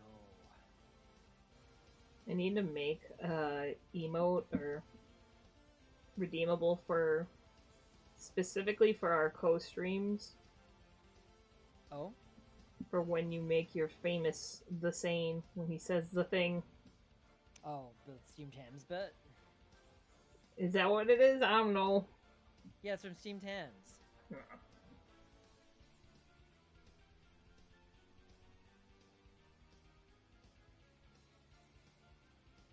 Wait, a designer I follow did a 30-day stitch along in April and filmed himself stitching each day's assignment. After he was done, he realized he'd done the majority of the stitching out of the camera range. Oh no! Oh no! That's rough. Jeez. This is really fast. Who did this? But also, how do you go 14 days without looking at your... Yeah, let the footage. Right?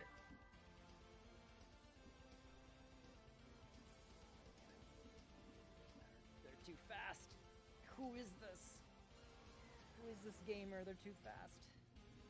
Are you talking about yourself, or you have... This mysterious ghost player. They're just so... Oh my god. Could be anybody. Someone's fishing for compliments today. No,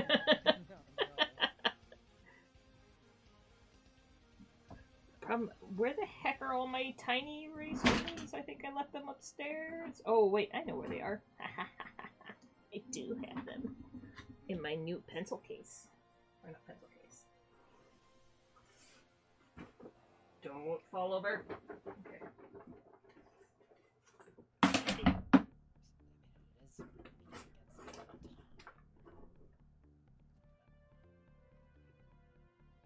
I found an edge case here. Let's see. Ah, that's one.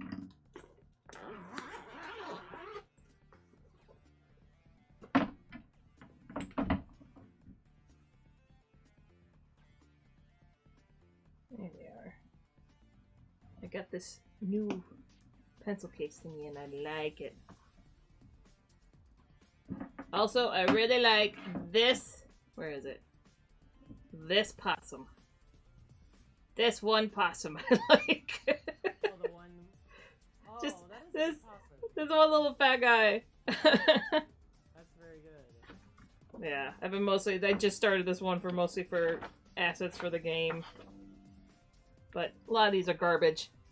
I'm not great at people, so I only really like this guy. I'm getting better, but it's frustrating when it takes me like multiple times to get something I like, and I'm like, Monster, I'm like, this is good immediately. I mean, you're okay to have a specialty you've been working in for a while. When you step out of that specialty, for it to take a bit more time, like it's the little apples to oranges enough for that to be understandable. Alright, so yes, I found my tiny... Actually, oh yeah, these are Tombow. Yeah, tiny erasers. I love them.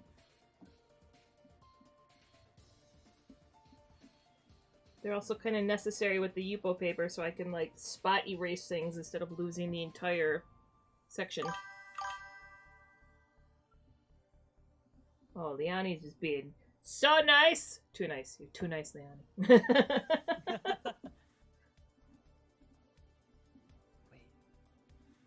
Oh, hold on. This isn't the right timer object.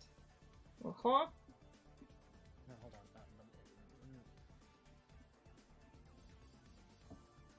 Oh. What? This has to be. Oh, no. What'd you do? I don't know. Is there a What ghost do you mean this? machine again? I'm just Progress, not perfection. no. There's something that isn't working. I don't know. Hang a minute. What's not working? The timer on the top left, the speedrun timer. Mm-hmm. Ideally, it should show what your best time is if ghost data is on that floor already. So like, because that means that you complete the level already and you have a fastest time. But right now, if you don't, I think. Just organize my thoughts. If you play a new game and it's a haunted reset, right? So the ghosts are kept, the speed times are kept. Mm-hmm. But if you haven't finished a level for the first time after the haunted reset, it doesn't show you your fastest time on the timer I just described. But if you beat the level, even if you don't get a faster time and go back to that level again, then it's like, then it'll show your best time.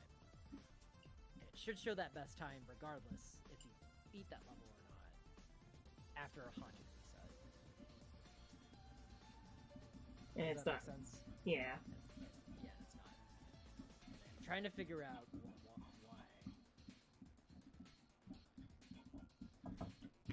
I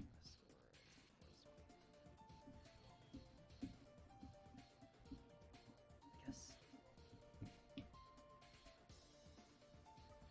I'm gonna have to quit the game and relaunch it. But I found where I can fix it. It's gonna. Okay. Floor 19. Yeah, okay, that's where we'll go next.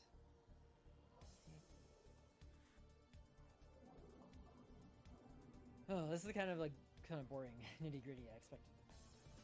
So this is what I'm doing.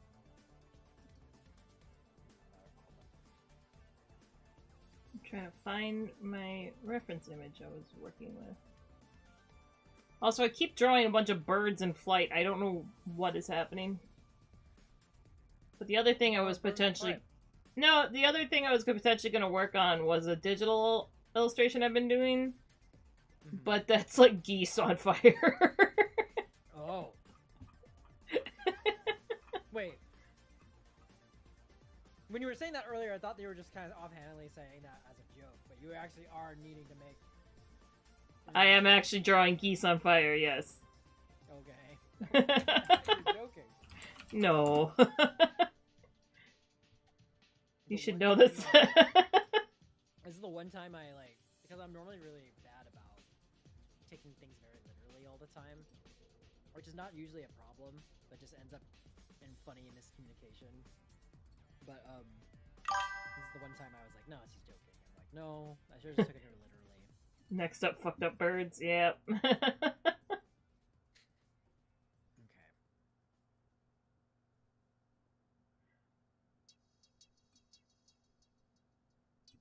me just grab this line. This line should be drawing regardless. Oh, nope, don't do that. What did it do? Stop it. Okay. Okay. Now it's -1. Why is it set to -1? No! Okay. Just play. Oh! There we go. Right, because I have a ghost. Where? Alright, the switching window thing that they did is very annoying. Oh, man.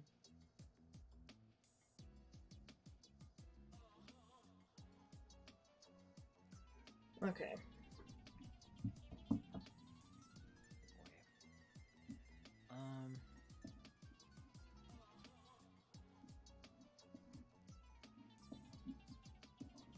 But then if I beat the floor...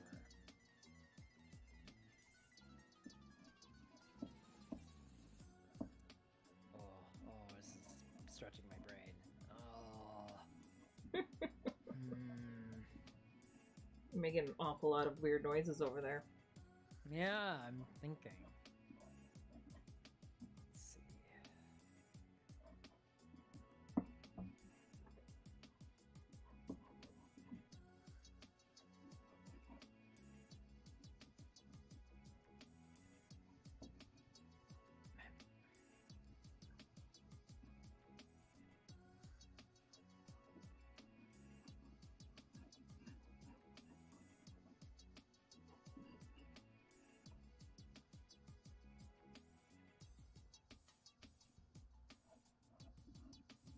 We don't need to look at. We don't want to look at the speed score. We want to look at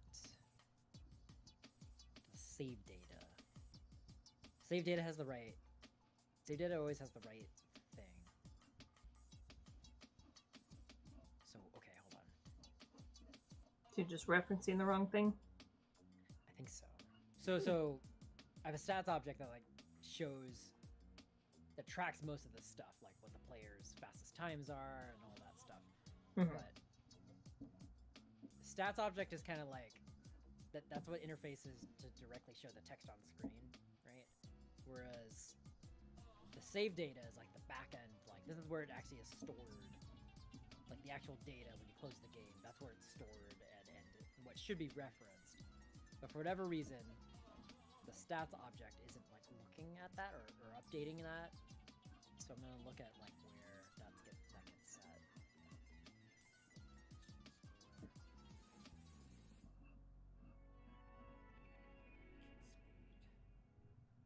Okay. I feel like my Pretzel Rock station has given up on playing chiptunes.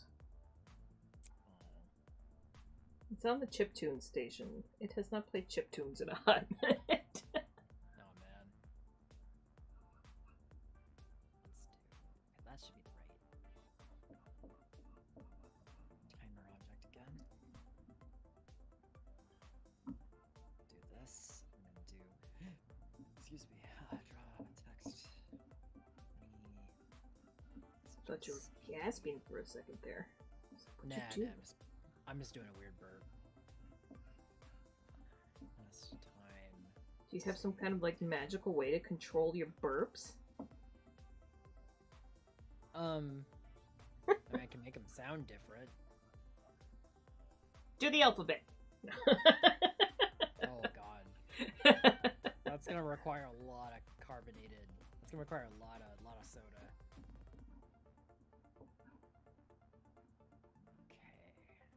Parentheses there. Okay, so this line of code should. Oh no, Oh, what am I that's way missing? too low. This is way too low. Anytime a code thing tells me that's not enough arguments, and I'm like, I'll show you arguments. How dare you? Like, is that what you want? You want to argue, machine? I made you, I can unmake you. Okay. Yeah. That's what it is. Pretty sure this head is not in the right spot, so we're gonna migrate this.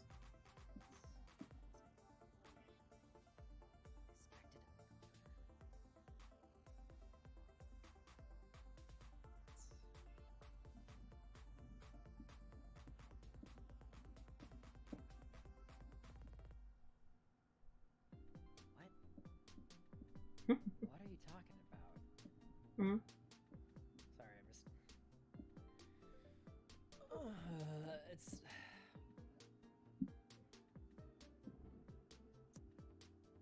Why are you yelling at me about this? 59 is that?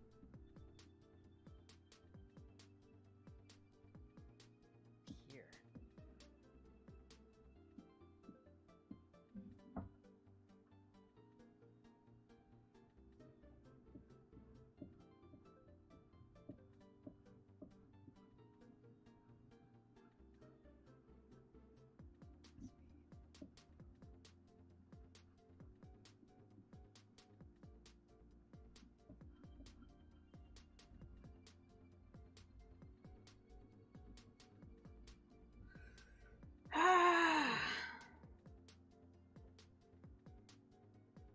I'm still mad at myself for forgetting to turn on my fucking mic for 40 No, minutes. it's okay. We all make those mistakes. It's okay. Like, it's at least it wasn't like the full stream, right? Like, I know. 'cause it's still- that easily could have happened. Could have happened. But there was like a couple people that just like dropped by to say something nice, and I'm like, oh shit, did they not hear me at all? No. Here's Johnny. Oh god. Don't die. No. I'm doing okay. I mean, what do you mean you expected a number?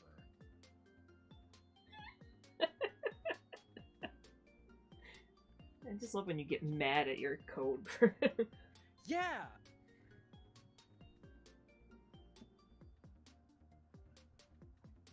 That's part of the experience. Oh, okay. So it's undefined? What? But okay. How long does it take to boot this level here? Get the chip. Oh yeah, we should probably mention Yeah. So people that might not know, we have our Monday streaming group. Usually we're at over at the Absolute Worst Gamers. So Morgan, who's usually the one that like runs that stream, recently got hacked from yeah. So from it was a scam. Really? I know quite a few people that do a lot of traditional artwork on the screen. I mean, I also do digital as well, but usually if it's nice and sunny out, you can find me doing traditional.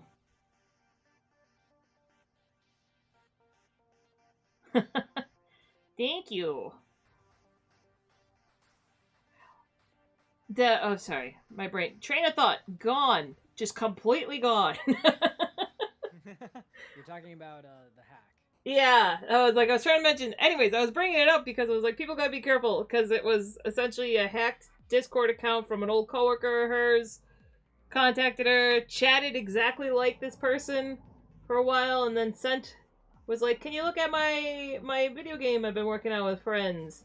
Which, you know, we're in the video game industry, so not uncommon. And then sent her to a website with like gameplay footage and everything. And then when she downloaded the game file, it immediately ran a program to like steal all of her shit.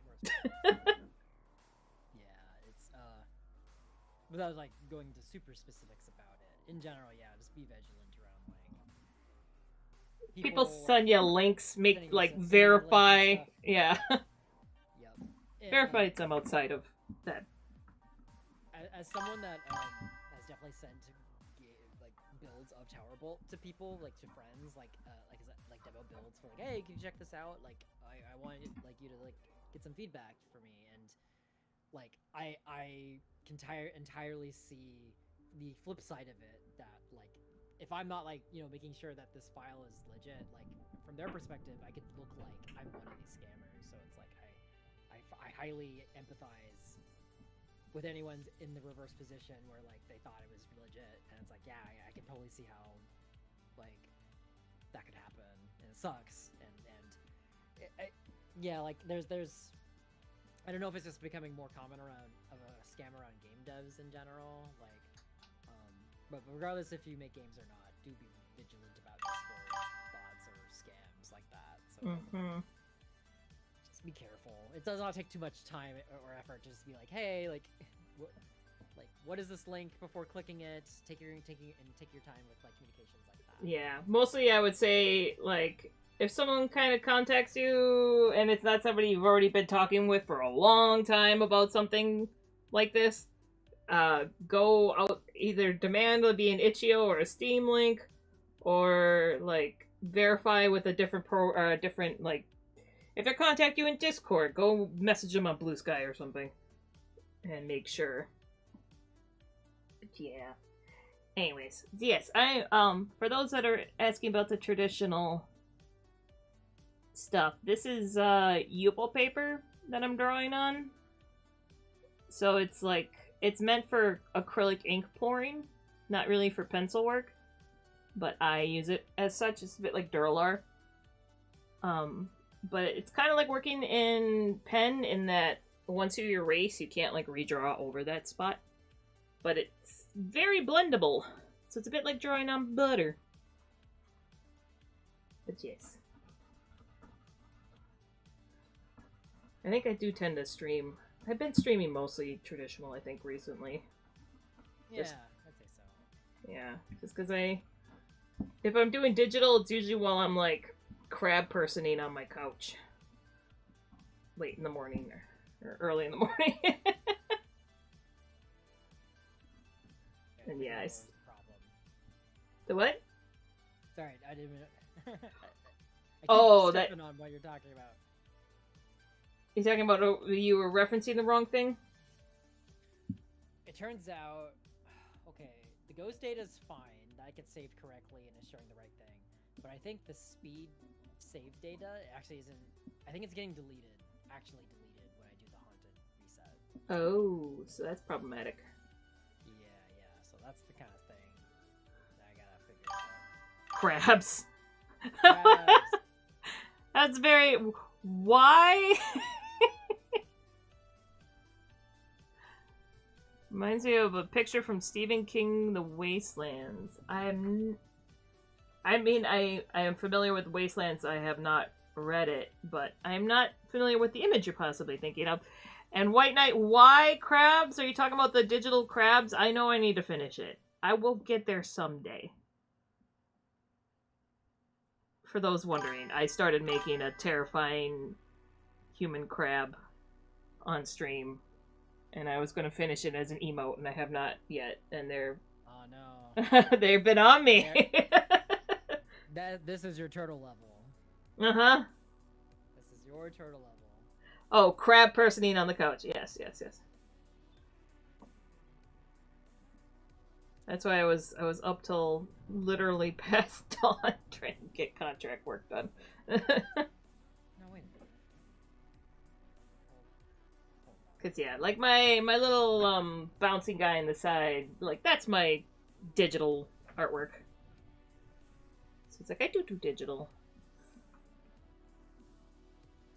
I just like pivoting. I haven't beaten this thing. 422. Okay, now it's working. What did I do? What do you mean? Ghosts. Oh my god.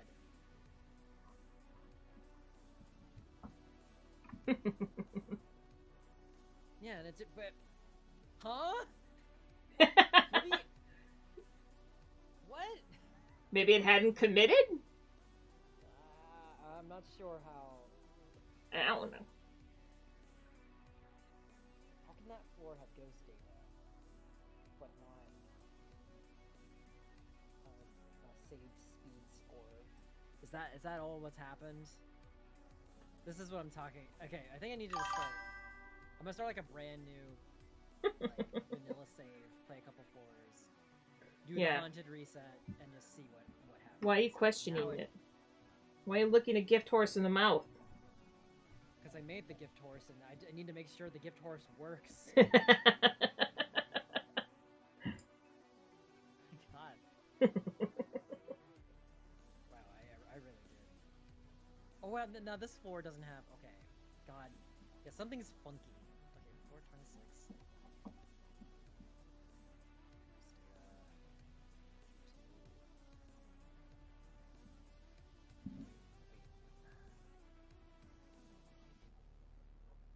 Oh god, I keep forgetting which... Yeah, I need to just start from blank slate here. Maybe that's the title. What does that mean? Look a gift horse in the mouth. It's a really old phrase, which I just put ink on my nose. Oh god, sorry. Oh no. It's an old phrase back from before we had cars, where it was like if somebody gifts you a horse, when you would buy a horse, you would typically look at their teeth to see what age they're at, because that's how you tell how old a horse is by the condition of their teeth, and also like how well they're doing is usually telegraphed in the teeth. So yeah. So if someone gives you a horse, you don't look at the teeth, is what it's saying. Yeah. I guess the modern equivalent would be like, you don't look a gift car under the hood or something. Like you don't, like you normally would check out a car to make sure that it runs well and like it's got all the checks done. But if it's like it's a gift, then it's like, you're not gonna care too hard about it. I think I would still look a gift car and I would still inspect a gift car probably test drive it. Okay. What am I doing? So You gotta make sure there's doesn't have a bomb in it. Oh my god. That'd be wild. Jeez. Okay. Full clear reset. Yep, okay. Slave slot 02 has no ghost item on it. We're just gonna play a couple floors. Should be nothing here. We're just gonna play it straight vanilla. I'm not gonna try to skip floors. I've seen these first couple floors so many times. That's important. They haunt your dreams. You think Make I sure would've- it's not a Trojan horse. Yeah, it's one of those. Funnily enough, goes with the horse metaphor. Mm-hmm. They should have maybe looked that one in the mouth. Yeah, they absolutely should have looked the Trojan horse. I'm surprised that's not part of the idiom somehow. Yeah. It's just related to actual horse. Unless you're a Trojan. No, no. Yeah. It's like actual horse related. Oh no, happy to I use a lot of old ass phrases. I don't know. I've been told I was raised in the past, so this is what happens when you're raised in rural Wisconsin. I don't know. Well, I'll be as chuffed as a cathode ray television screen. Yeah, you're just making shit up. Cathode rays are real things. What do you mean? That phrase isn't. Oh, sure. Like you're telling me, like putting an onion on my belt was not also a thing in the before times. Oh, shit, I missed that shit. God, I'm bad at my own game. Trying to talk and hold conversation at the same time. Thank you, Blooming Gargoyle. That's Brihei. He's like as close as I have to an OC. I draw a lot of monsters. I don't really have OCs. I think you do whatever your heart desires. If you wanted to make OCs, I feel like you would. I mean, I'm kind of doing that with like my monster manual that I'm working on because it's like, it's not like I don't think about what everything is when I design them. And the monster manual's going to be me actually putting a lot. That's going to be my OC book. Got it. But it's just going to be weird. It's going to be like, and here's this thing that if you do this, it sucks your brains out, you know? That kind of normal. Oh, yeah. I have totally normal things I'm putting in this book. My OC's really into baseball due to a sports injury.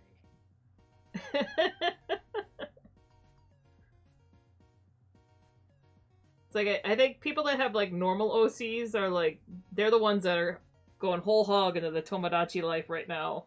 Oh, yeah, absolutely.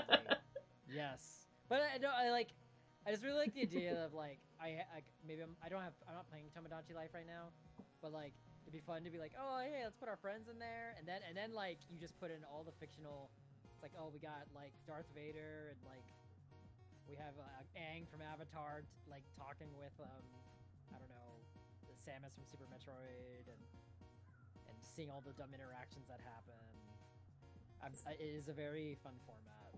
It is. I can understand like why everyone else finds it appealing. It's probably not a game for me. I'd probably play it and like put like, I don't know, every single version of Link in there, and then after like a week I'd be bored. You gotta like. I was like listening to two people talk about another person's Tomodachi Life like island, and like the other person was like, "You gotta tell me the hot goss. What's going on? What like drama has happened like with like relationships and stuff, or who's new friends on the island?" And that's kind of fun to. It's all just made up. I actually got a notification. It's working. Hello, Bilk. On YouTube. Sorry. Oh, hey. The multi-chat thing has not worked in a long time. So to answer your question, Detailed Ink, yes, I play Dungeons & Dragons and Pathfinder. Yeah. We're both avid D&D players here. If you have any questions for us? So yes, I've been slowly working on a monster manual for a long time, full of a bunch of weird creatures. It's like you can see some of them on my website, but Ooh. I not put the character descriptions in there. You should make a Moobot command. I know, I need to do that one of these days. This is like, You just don't get to it. yeah, my brain cells. I have 2 brain cells left. If I forgot how I set up mine, but I remember it being fairly painless. You just kind of like, I think it's like Moobot.com. Like, I use Moobot because it's just like really straightforward. Yeah, I know it's not Do it with bad. the free version. It's just brain cells. I get you. I think you just sign in with your Twitch account, and then like you essentially then can set up a command. With Yeah.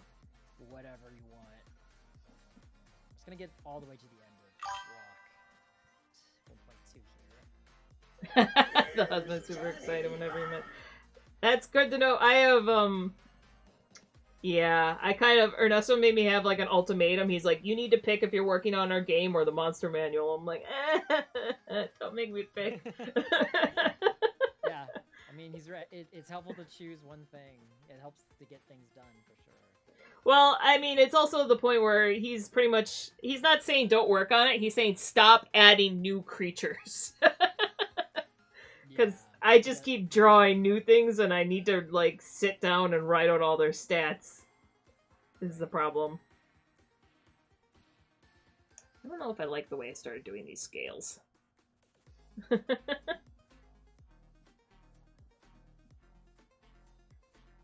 Okay, right now it's in, like, there's multiple different sections. There's, one that's kind of like Astral Sea creatures. There's one that's kind of Hellraiser-esque.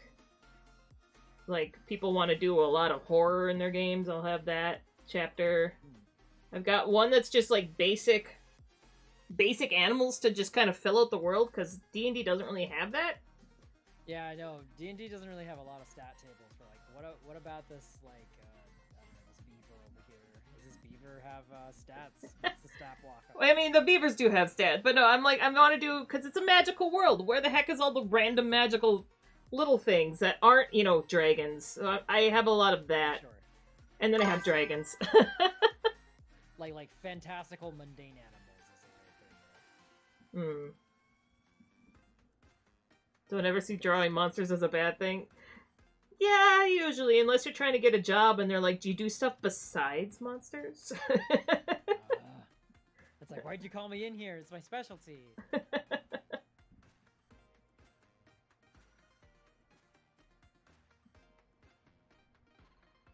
so far this is looking to work as expected. It's actually showing the best time. As expected, I was just... It seems to reflect the actual ghost. See if I can beat them. Yep, okay, sweet. Okay, can I do faster than... Some of these songs are way louder than the other ones, and I have the volume set at like 2%, and it is still this loud. Oh no. Yeah, I use that volume mixer a bit. Well, the problem is now that they sent me the patch, and it like, so now it's directly piped in through my desktop audio. So I have to choose, if I play with the mixer, I'm also playing with your volume. Oh no. Yeah, I forget how I did it, but I definitely have something split out where like my the volume of my music is controlled through a separate slider than you. Yeah, I usually have that, but then they broke it. Oh no. So now I have to refigure it out. Well, thank you for the follow, Blooming Gargoyle. I'm also not getting chat noises. Do you get noises with chat? The Twitch ones. The Twitch-based. There's Twitch-based chat noises? The alerts! One brain cell! Like when you know when people follow. Yes, like those volumes are like, I have, you know, some of those have sound in them, like that horrifying sponge one. Oh, great.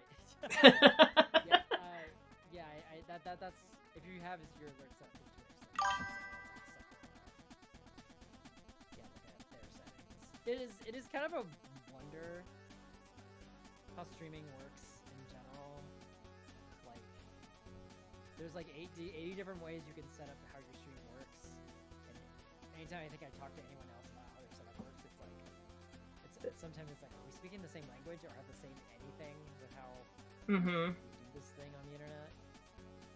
I don't like the way this scale works either. Oh, okay, I should have stuck with my original one. Curses! I started drawing it like, kind of like the belly scales on a crocodile. But then I was like, no, that will be too, I need to blend in the... I'll make it work. But the problem is, now this is the fun part about Yupo paper. Since I need to redo it, I can't erase it necessarily, at least not yet. So now I have to draw what I want, and then erase around that. Because that's the joy of working with this stuff.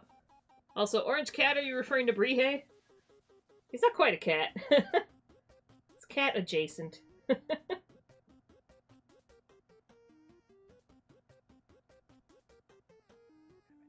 than the ghost.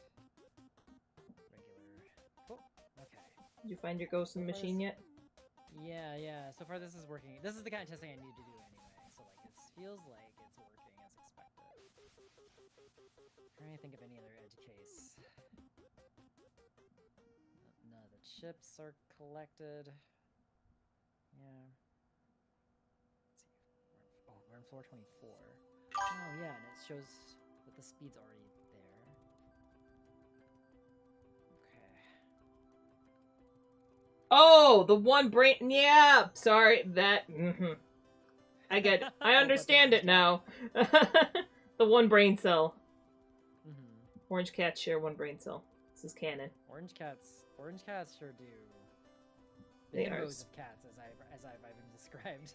Have you seen? There's like that guy on. He does YouTube shorts, and he's like, "This is my son," and he just like has his cat upside down, and it's just sitting there like slowly blinking. Oh no.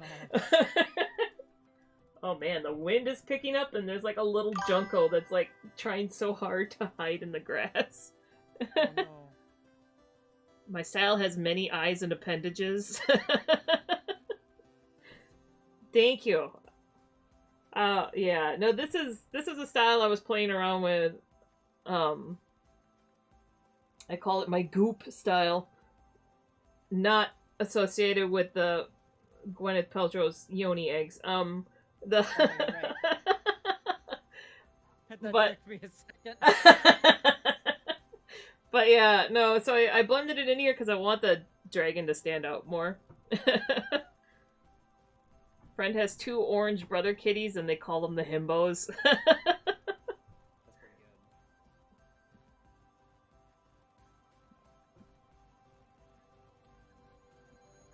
good. It's like, I did have, when I was growing up, I guess he was orange. He was kind of like cream colored. He was a very pretty cat. But yes, he was cross-eyed. He was like a random stray cat that my cousin found and then dumped over on us.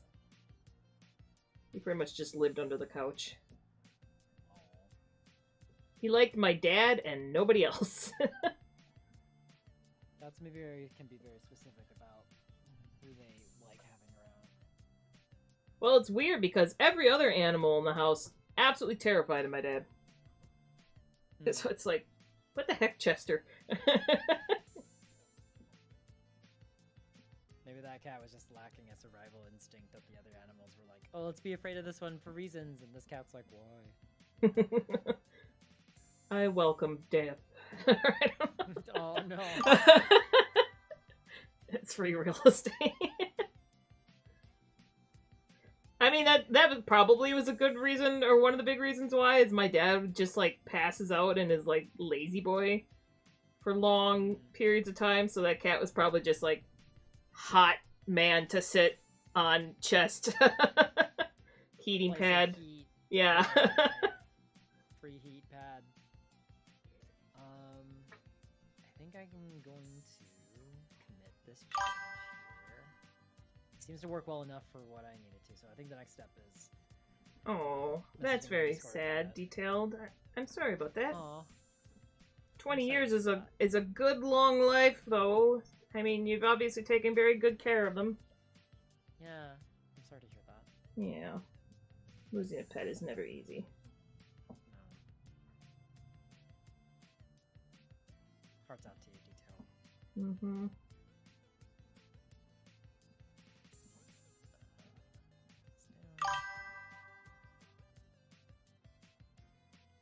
That's good.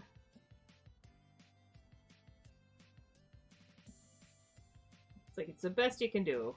It's always I always take it as a sign of like when your pet is dying of old age, you've done everything right. Right. Not that like, you know, obviously people can't help when their pet gets cancer and stuff, but like to me that's a sign of a good pet owner. Mm-hmm. As opposed to like the animal, like, oh, whoops, they ate a bad thing, and or like, you know, something that you could have averted. Like, I don't know what I'm trying to say about it. Yeah, well, it's just there are people that definitely don't take the greatest care. And it's Yeah. like, okay, your pet either ate something they shouldn't have, or you know, has had a very terrible diet and Mhm. had their lifespan shortened because of it. That kind of thing. Yeah. 20 years for a cat is nothing to the scuff at. Yeah, you did good. A lot of yeah. You're still doing good. Mm-hmm.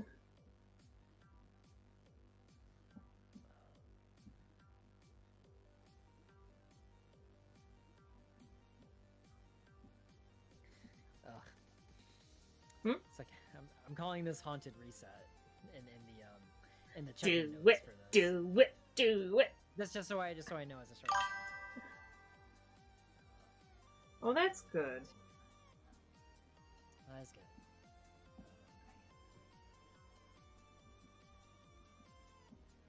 That's always when it's rough.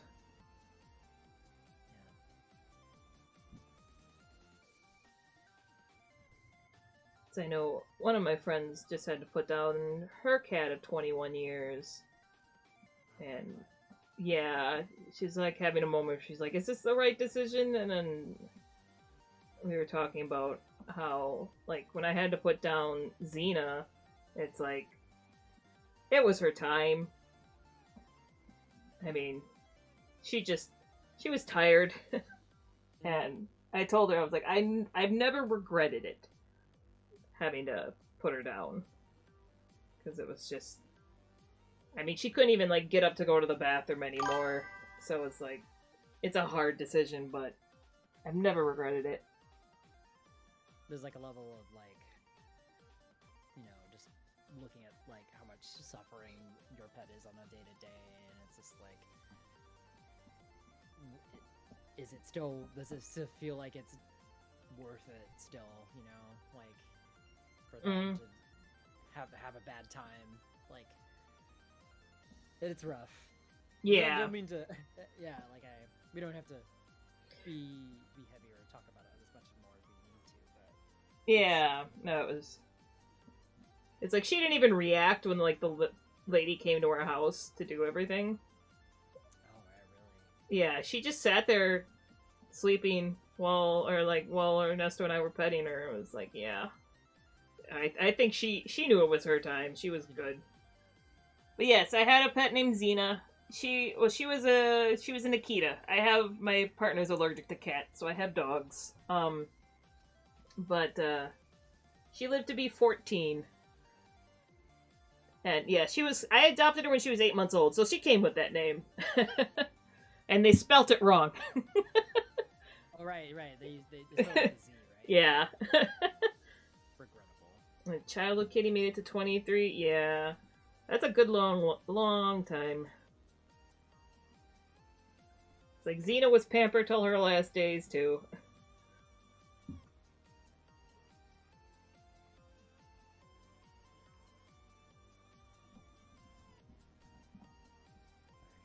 Enough save system stuff. I'm gonna work on some cool visual accessibility stuff.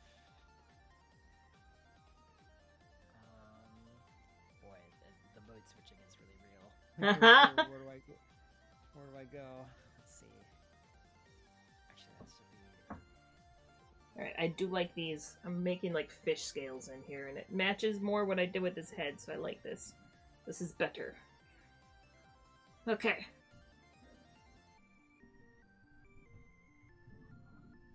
You're supposed to see this area. Let's look at it.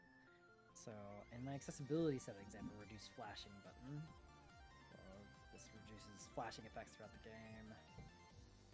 So, what did they asked you to make, like, the flashing effects specifically? They wanted to be able to fine-tune more, or?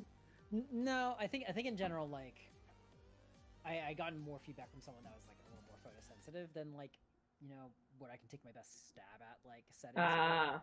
And they gave some pretty specific, like, oh, some of these things are still kind of bright, some things are just kind of still, like, color changes are still, like, pretty, like, can be pretty aggressive, even if it's not, like, a flashing, like, strobing effect. So, like, stuff like oh yeah, like this is stuff that shouldn't be too hard to, like, change under the hood to be less aggressive. Like, I just need to, like, set aside the time to work on it. It's helpful of them to give you some, or, you know, tell you exactly what's going on. Yeah. Yeah, and some of them, like, we'll see what I can change, because, like, some of it is like, oh, this is like gameplay feedback stuff, like changing certain visual presentation of things will actually make it, like, maybe confusing to maybe a player, but, like, I'd rather at least try it and see what I can do, like, before just saying nope, I can't do it, you know. It's like right now there's, like, an effect where the player's color changes when you're out of jumps, which yeah. I want to see if, like, I can just, like, what happens if I just disable that entirely when I have this toggle on. Let's see. You can try to Jumps. replace it with something else. Yeah. Like if I'm not mistaken, I'm just looking through my player's draw code right now, like, just seeing where. It takes a minute for me to remember where anything is. What year is it? Where am I? Need to head out. Got Zoom meeting at 6:30. Oh no. Well, thank you for hanging out, White Knight. Also, I think I already told you this on your Discord, but, you know, tell your kid congratulations on graduating college. Woo! Oh shit. Have a good night. Stay White Knight.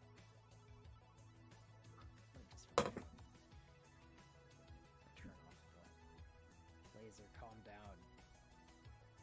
You're just not gonna move. Thank you. Oh wait, this is one of those things, right? What'd you do? GameMaker, by default, at least this version of GameMaker I'm using, doesn't have... You know, in Unity, like, you can, like, run the game and, like, modify stuff while the game is running and see the results in real time, right? Oh, yeah.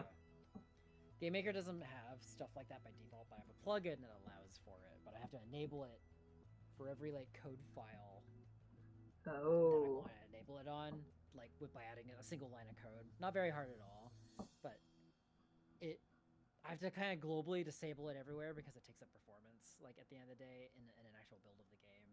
I see. Yeah, I get that. So whenever I'm like, oh, I need to change this one thing, especially if it's like a UI or a visual thing where I'm making a lot of tiny changes, it's super important to have that on. But I'll just go ahead and start making the code changes without realizing the update function is in there, and going, why is nothing changing? Is this wrong? What's broken? And I look and I go, oh, things not on. So Have you tried turning it off again and on again?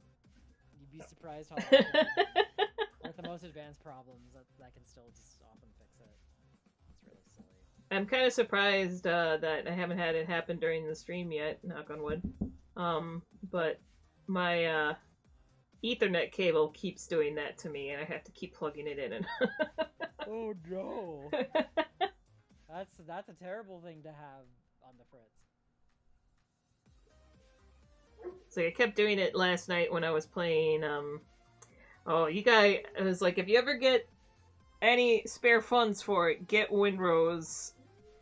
Cause the pirate. yeah, I've been really enjoying that game. That's good to mean, I'm of the vibe of I kind of miss Sea of Thieves, but like I don't miss parts of Sea of Thieves for sure. And if a game kind of scratches that itch without, you know, if a game scratches that itch without having some of the like, there's just a lot of like the PvP elements in Sea of Thieves that There's no PvP in Windrose. yeah, I need to be in the right mindset to enjoy the PvP in Sea of Thieves, and like sometimes I'm in it for like, oh, I want to have like player interactions and like be a goofball to these like really sometimes you can really turn in an encounter of like this would have been a fight, and instead through my goofiness and shit I made friends instead. And I like it when that happens, but more often than not, you'd get the griefers that Yeah. want to have a fun time. That's kind of like the difference between like Fallout 76 and Red Dead Online. There's just Red Dead Online is constant griefers until you're like pretty high level, and then they start to finally frickin' leave you alone, but you still get griefers. And I had to stop playing that game. I was spending too much time in it, just avoiding people like the plague. I just wanted to ride my horse in the pretty scenery. Yeah. But no, Windrose is no PvP, and so the whole thing is just like you're fighting Blackbeard, all of his cronies, and it's very satisfying so far. Like, and it's early access, and I think we've encountered one bug. Oh wow, that's pretty good. For playing, Ernesto's been playing a ridiculous amount. But he's not higher level than me because you level up with the story. So it makes it nice for, you know, him not being able to get run away better than me, like he has a tendency to do. Or like Dan does. Some folks really like zero in on a game, and actually like it's something I wish I could do more nowadays. I feel like I really pace myself when I, especially even if it's a game I really like I don't like wolf it down as like fast as I really used to. I think Okay. it may depend. Oh, sorry, what were you saying? Nah, I'm just messing with a problem here. Oh. Okay. I was like, I think it depends on the game. I don't know. I'm bad at finishing like long story games. Like I played the Witcher games, and I never finished them because I'm just like wandering around. Oh yeah. Oh, and thanks for chatting, Detailed Ink. I wish you luck with your kitty and everything. Have a good night or day, whatever time of day it is. Thanks for hanging Detail Link. Best wishes to you and your Yeah.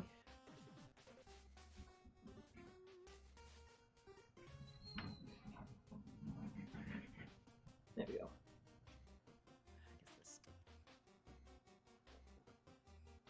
Oh, there we go. That's what I wanted. Okay. Just realized I never gave this dragon an ass. Best to you too. Very sweet. Huh. I never gave this dragon an ass. I like the wing is here, and then there's like I didn't draw a butt. Things you hear on Twitch. Ass. Discord like clipped just a little bit of that, so all I heard was S. Oh, that's not the part I was hoping it would clip. I was hoping you'd just get ass. I was hoping you would just get just a little The Mars attacks aliens. I do remember that. No, I can't remember. I just remember the God, that movie is... When did that come out? I haven't watched it in forever, but... Wasn't it like a mid-90s movie? I think so. Alright, the chiptune station has now turned into EDM dance rave. Their sorting of their song channels is interesting.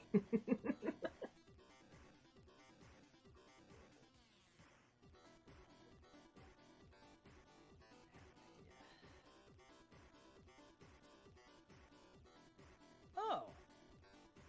Heck yeah. Heck yeah. There we go. Okay, yeah. I got. We're cooking. Let's see. Now, if we change. Wonder if I get rid of. Yeah. That's actually way easier than what I was thinking of doing. What am I doing with this dragon's ass?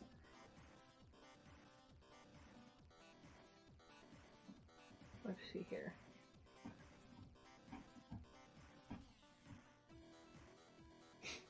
I'm gonna just make the trails blue. Oh, I almost thought you were saying it, but then it wasn't. No. So it's both the color of that trail.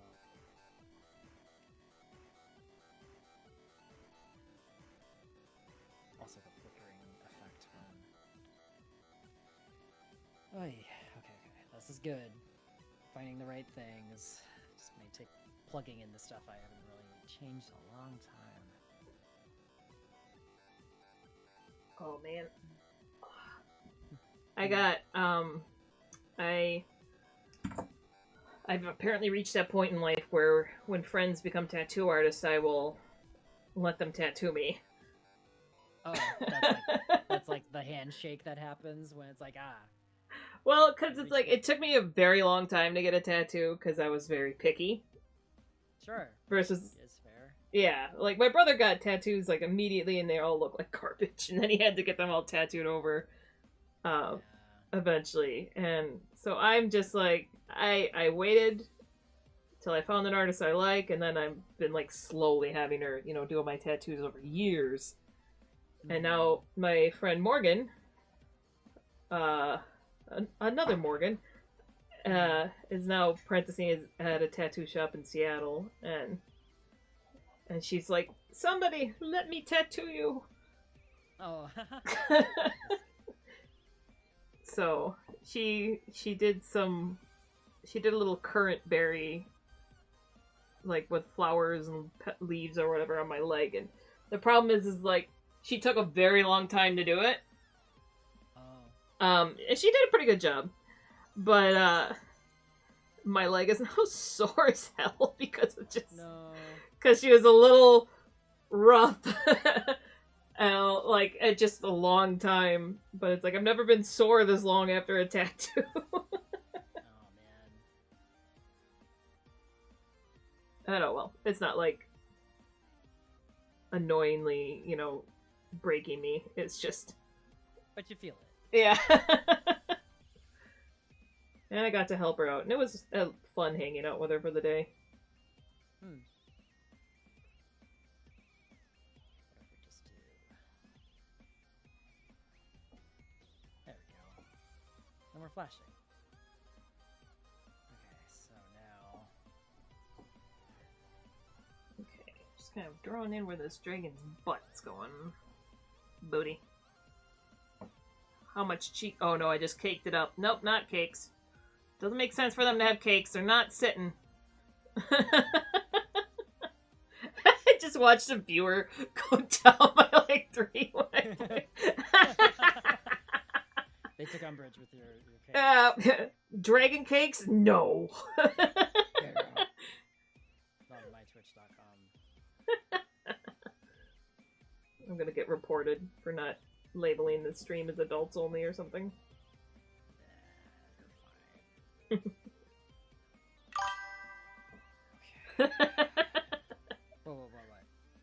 Liani. Let's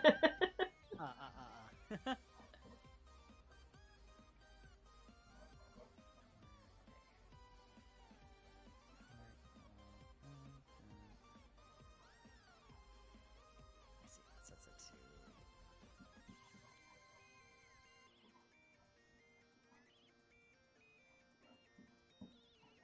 that.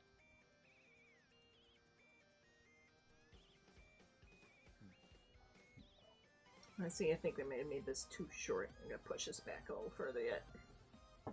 Spine is too short. At least for... I don't think you would really see a short back dragon. I guess maybe depending on the flying style, but for like how this one would work, like I think you need that little bit of S-curve in there.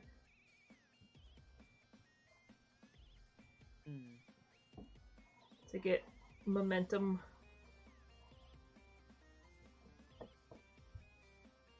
Yeah, like how's... I've worked on a game before where we have to think about the aerodynamic center area of lift and like how that relates to like the point of lift versus the point of gravity, like central point of gravity for the center of mass. That's what I'm thinking of.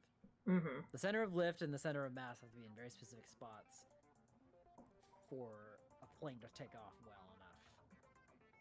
Well, it's like, this guy's definitely all about this chest area. This is where, well, the lungs are, but also the wing. I made it so that the wings are they're like double jointed right here. So that's what this little bulge area is. Under the, like, main, because this is like the main flap will be here, and then down underneath these scales on the chest. But this one is a rotation one. Oh. So it can tuck, or it can rotate more than your average wing. But, yes, it's like balance, you need something to counterbalance that.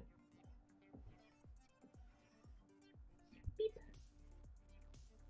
I just like, it's kind of weird. I haven't studied aerodynamics terribly much, but it's so similar to swim mechanics. Yeah, I can see that. So it's like, if you know swim mechanics, it really helps with flight mechanics. Because essentially, like, deep sea creatures move a lot like... Alright, you know, not necessarily deep sea creatures, but like, a lot of sea creatures move a lot like birds and vice versa. Yeah, because they're both having to traverse fluids of types. Like, Mm-hmm. it's Fluid dynamics. Yeah. But, like, so one of the things that I found fascinating when I was studying biomechanics is that fish are so well streamlined that you could put a dead fish in a stream and it will still swim. Like, if you put them... Okay, so because they know how drag works, so... Right. Like, if you put them... There's, like, rocks in a stream that catch the flow, right? But then the way it works is like how... crap, it's not Bernoulli's principle, but it's the thing, like the vortex that happens like after you see a plane go through a cloud. It does the same thing in the water. Oh. So if you put a fish in the pocket behind the rock and it's a dead fish, it will still swim. That's crazy. Just because, like, it's just body's designed to move. Right. That's why it's like, if I was good at math and had the money for higher education, biomechanics, I would go study that. Besides just, you know, me studying it for shits and grins on myself, or on my own time.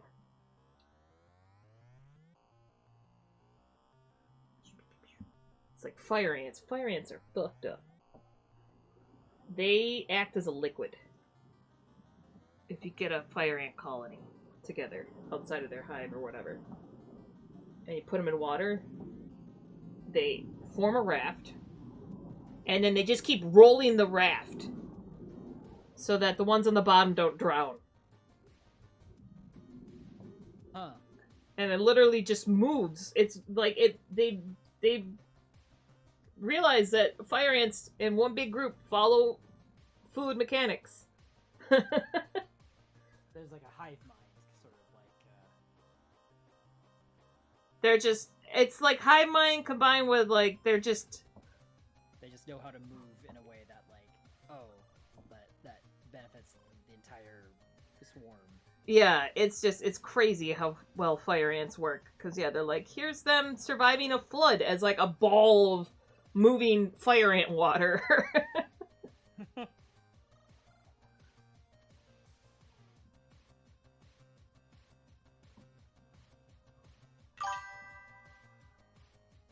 Do not scoop the forbidden orb floating down the street. Exactly.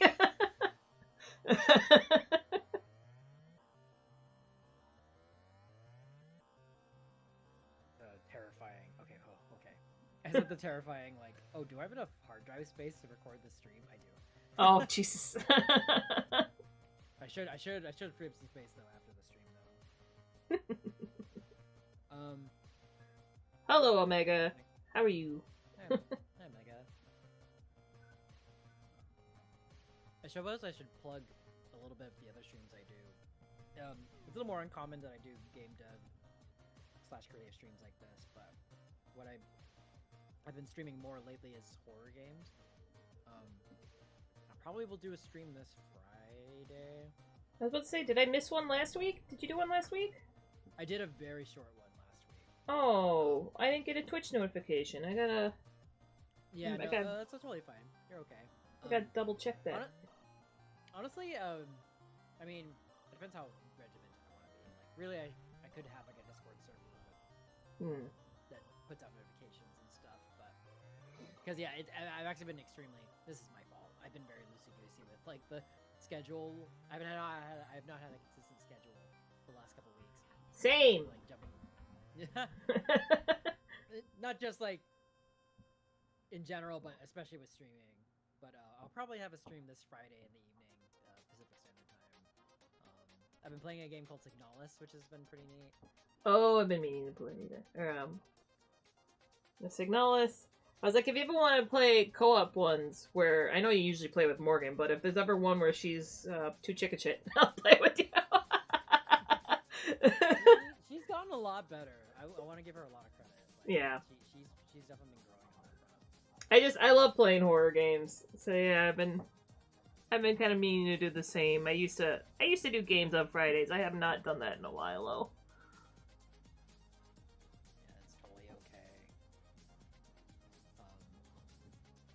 I definitely just had a priority for a while to like I need to get Towerbolt out the door. Yeah. And it was part of the reason why I normally stream. I used to stream a horror game every week during October, and I didn't do that last year just because I was caught up with a lot of things.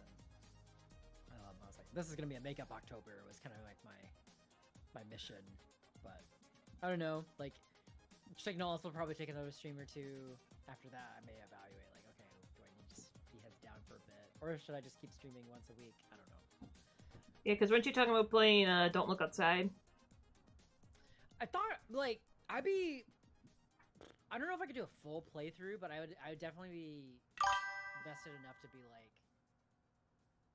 I'll try it on stream just to see if people are here for it, because it's definitely a really unnerving, very well presented horror game. But it's also like a turn-based fighting, like a turn-based strategy game, like a Final Fantasy. Yeah, it is. It is a very long haul game.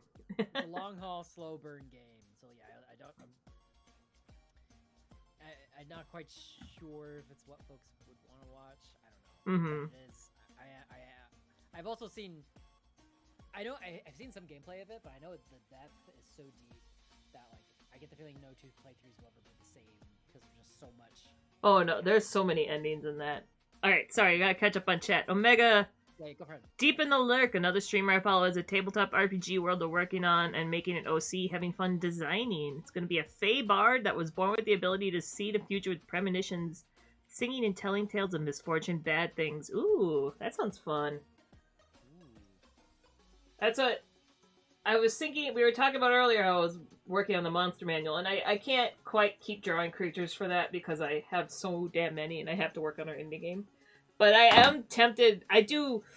The world building part is so much fun. I love doing world building. It's hard not to get caught up with that. Yeah. Because it's like a lot of my stuff I've designed for. Because I told you that I've got a tabletop RPG game setting too. That was another thing I was working on. And I was like, do I want to attempt to release both Monster Manual and that at the same time? But like, the setting is a lot more work somehow. Yeah. Oh yeah. It's no slouch to build enough of a play space for players to be like, yeah, like I feel like I know this place well enough to be excited about it and just play off of it. I'm the kind of player that will relish like a blank slate, but like not a lot of other people will like that, and also, you know, it's nice to have as much material laid out cleanly, and sometimes it takes a lot of thought to just make something coherent. And Yeah. cohesive.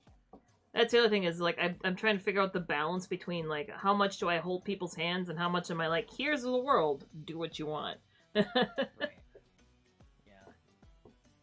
I appreciate where, like, there's a lot fleshed out, but, like, there's enough. I always love any system that, like, gives you enough, like, hey, if you kind of want to, like, write your own, like embellish little details on your own, I forget what system it was, but it's something equivalent to like a Lord of the Rings style thing where like you have all the high fantasy races, and the whole point of the game is that each player defines these are what elves are. Like, I'm an elf, and there are like big things we know about elves, but you can say like, oh yeah, elves actually don't have pointy ears, but they're really like fast, or like I don't know, like you're able to give players have a bit of a hand in the world building too. I really like how that's possible. Yeah. That's cool. Yeah, but I don't know. It's just the thoughts off my brain. Omega, love world building. At least hearing about projects, my main story could use some world building. Oh yeah, I kind of. Yeah, that's a problem though. If you like start talking about stuff and then you're like, oh no, I'm gonna just kind of go off the deep end. Overview races. Okay. Yeah, that is very true. I think that's kind of what I'm going for, because mine is like set. It's kind of a more canned setting. Because like you're on for just like this is a very what do I say, like broad setting or a broad definition of, it's not close to what it is. I don't know how to describe words. Blech. Essentially, you're kind of stuck on a moving island. And so I want there to be factions in the game, and then you kind of, depending on what factions you choose to support, you'll greatly affect the world that you're on, because it's like, you're on a moving island, but everything is very precariously balanced on this island. So I'm trying to introduce, like, the characters, the factions, the world, and then, yeah, letting people kind of run with it from there. But there's gonna be, like, just straight-up criminals. Then there's gonna be poachers, essentially, of a type. That are, like, messing with the ecosystem that is very precariously balanced. And then there's going to be, like, the survivalists, or the main kind of people that are just there trying to make everybody else live. Oh, I messed this wing up bad. What did I do? Oh, No. This wing ain't right. Okay, this wing has got to be out here. And I was so sure of myself that I put it in bold lines, which is going to be a pain in the ass to draw.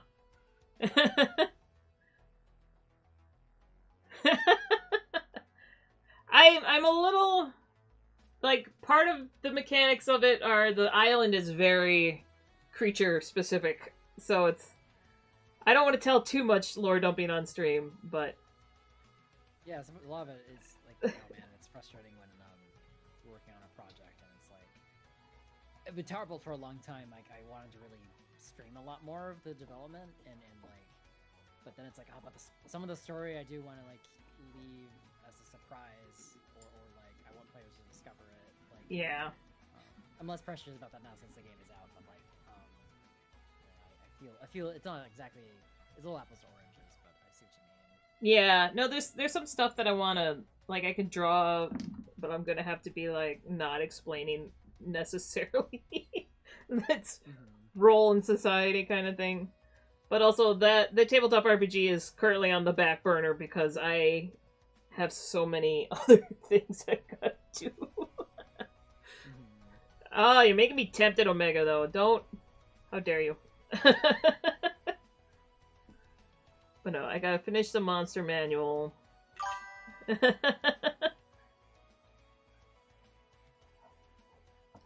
Yeah, it was like one of the like I know I mentioned a bunch of this stuff once at like an industry night thing. Not the one that you go to, Brandon, but the other one. And then one of those guys definitely kind of hijacked my idea for a game he was working on. I was like, Oh, really? mm-hmm. What the heck? So I was like, okay. God. The audacity. Alright. That wing's better that way. So I'm like a little more hesitant than I should be, but also sometimes shit also just happens where it ends up being the same. Like I think I was talking about this when I was getting my tattoo the other day, that I started drawing this one design that was like about kind of like generational trauma and family expectations, and it was like a bunch of family members forcing a woman to smile. And then the Smile 2 movie came out, and the movie poster was exactly that while I was working on it. I'm like, God damn! Yeah, you willed it. You willed the there, and then someone's created it. Yeah, like I can speak a little I've had an idea for a fishing game for a long time, and I think the longer I've held on to the idea and more I've told people about it, I've seen manifestations, not of the exact same idea, but things that have been getting very close. Like, like I've been seeing a lot of games that are like, oh yeah, here's this fishing game that's got like such a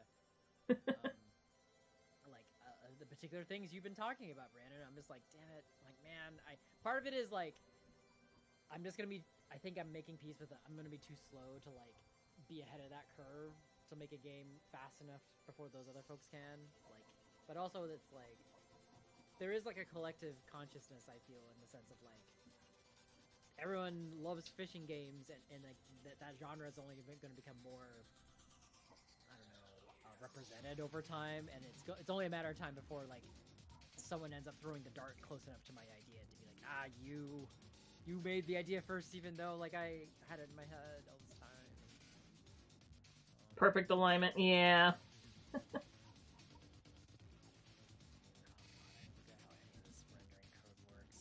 Why is this turning yellow? Man.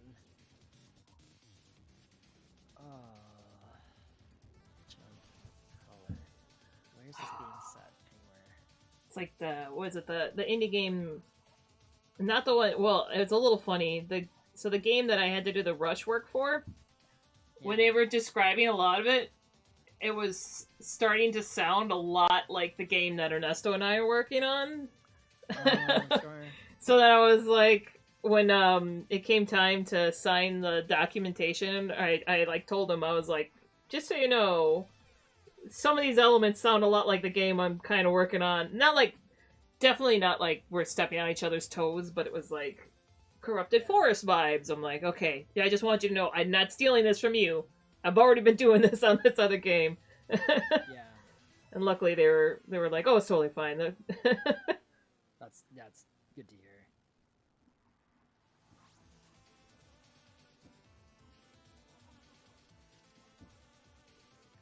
Alright, that wing is much better. I'm gonna have to try to erase this one without it turning into a hot mess. I still want to finish that damn drawing, though. It was a good drawing in the Smile poster. Don't, yeah, I wouldn't let, like, any other implementation of an idea, like, no matter how close it is to yours, like, it will never take away the uniqueness of what your take on it will be. It's still, like, I know when I draw it, everyone's gonna be like, oh, Smile! And I'm gonna be like, God damn it. Yeah. I think, I've seen this comparison with game dev work before, where like someone, I remember seeing like it was kind of making, it was a little semi-viral. I remember seeing this thing around like a game dev was like, I should not continue this idea because this other, basically the exact thing I'm making has already been made, and they referenced this other game, and the dev of that other game actually chimed in on the whatever thread this was. I think it was on Reddit, and they were like, no, you should still continue this idea because of what you're doing, even if it's really close to what I did, because at the end of the day, what you're making is going to be 100% unique. Like, your implementation may differ a bit for how it's put together. It's like a fingerprint. Like, a game made by, even if you gave two people exactly the same prompt about like how they, like a genre or a design of a game, that, okay, like both of you two people make Mario, they're gonna build it in a way that's gonna feel different at the end of the day. Like, and that's always worth. That makes it worth still to continue the work you're doing, even if it ends up being really similar. You're gonna get the people that are gonna be like, "Oh, this is derivative." Like, as equally, you'll get people that are like, "No, this is actually really unique and it adds more to the just what's been made before, and it's unique." Yay, two cakes. Yeah, exactly. Yeah. That's exactly the thought. What is controlling the color? Oh my god, I'm losing my mind. Well, it's also I don't know if you remember reading about, there was the one dev that shared her work on Reddit for a game that she was working on, and then someone just cloned it with AI immediately and launched it. Oh my god. What? Yeah, so it's like nowadays, like, you can't, a lot of the stuff that will come out is just gonna straight up be a ripoff of somebody else's thing, and it's like, I guess you kind of gotta be a little leery of who's releasing what, but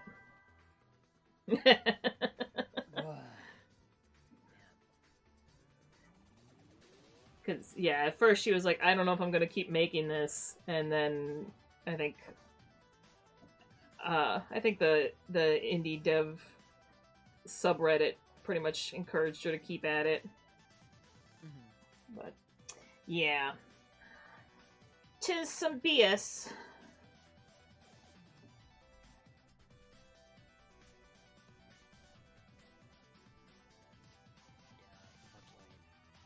I'm gonna get grumpy about it the more I talk about it. I'll mention briefly that yes, like, I feel like a lot of AI workflow unfortunately makes a lot of that kind of just sort of blatant copying, like, pretty unfortunately easier for some people, and I very much wish it wasn't that way, but yeah, that's why I've seen a lot of games that are like at least stylistically are very weird and rough now. Just because that's like the human charm, as people say it. Like, I think Repo, that's one of the reasons why it took off, was that very, like, puppety charm to it. Yeah. Like I said, it really surprised me that the branding of that game didn't have those little robot guys front and center for a while, and then they did, and I was like, good. Oh, the weird smile. See, it's still the weird smiley face on my desktop. No. Well, I mean, no, well, like, that the shortcut icon and the icon of what you see in your taskbar when you launch the game, that can be whatever. But as far as what I saw when I, like, looked at that on Steam page, because that's what immediately turned me off of it, actually. I was like, ew, like, that looks, this feels like a, what's the word, a streamer bait. Whoa, look at this game! It's like yeah, really, I could see that. But I felt like its charm. Like, those little robot guys have so much unique charm, like that. Like, I was like immediately won over. I'm like, oh no, this is what the soul of the game is more about. Well, yeah, I had to work to convince you to play that one and the fishing game, and both of them you're like, there's gold in these here hills. Yeah. Wait, which fishing game? Are you talking about Voodoo Fishing? No, was it Voodoo? Gone Fishing. Yes, Gone Fishing. Yeah, that one also, like, from a distance had a lot of rough edges in a way that I was like, I don't know. It's still got a lot of rough edges. They like to focus on the wrong things in the game. Yeah. Well, I don't know. Like, so clearly something's working well for them, so, like, I won't totally fault them. Mm-hmm. Where the hell? I'm really losing my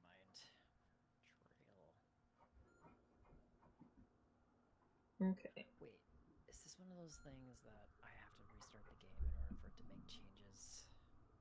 It might be one of those things. Possibly.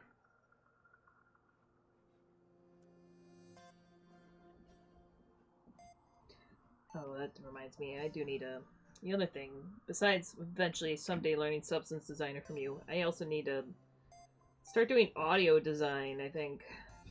Oh yeah. That's a whole thing. Which I don't know how to read music, so that'll be fun.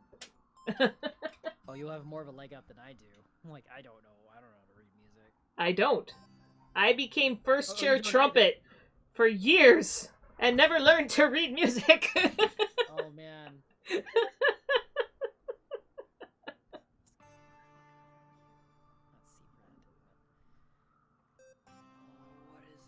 What causes any of this to work? If I Magic. Get rid of this.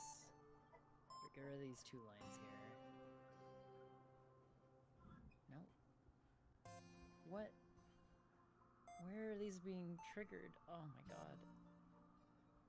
Did you set off a domino effect? No, hang on. I'm just gonna do. It's gonna be to be super sure that this is actually changing something correctly.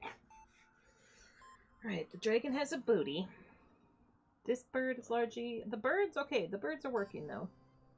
We do love to see dragon cake. Well, he doesn't have much of a cake now. It doesn't make much sense for dragons to have cakes unless they're, like, sitting a lot. Or walking a lot. Dude. If I was making a land-dwelling dragon, then sure, he's gonna have cakes, but, like, this is... Yeah, I get you. I've got it flying with these cranes. I need to have it be Flyboy. Be flyboy. Be Flyboy.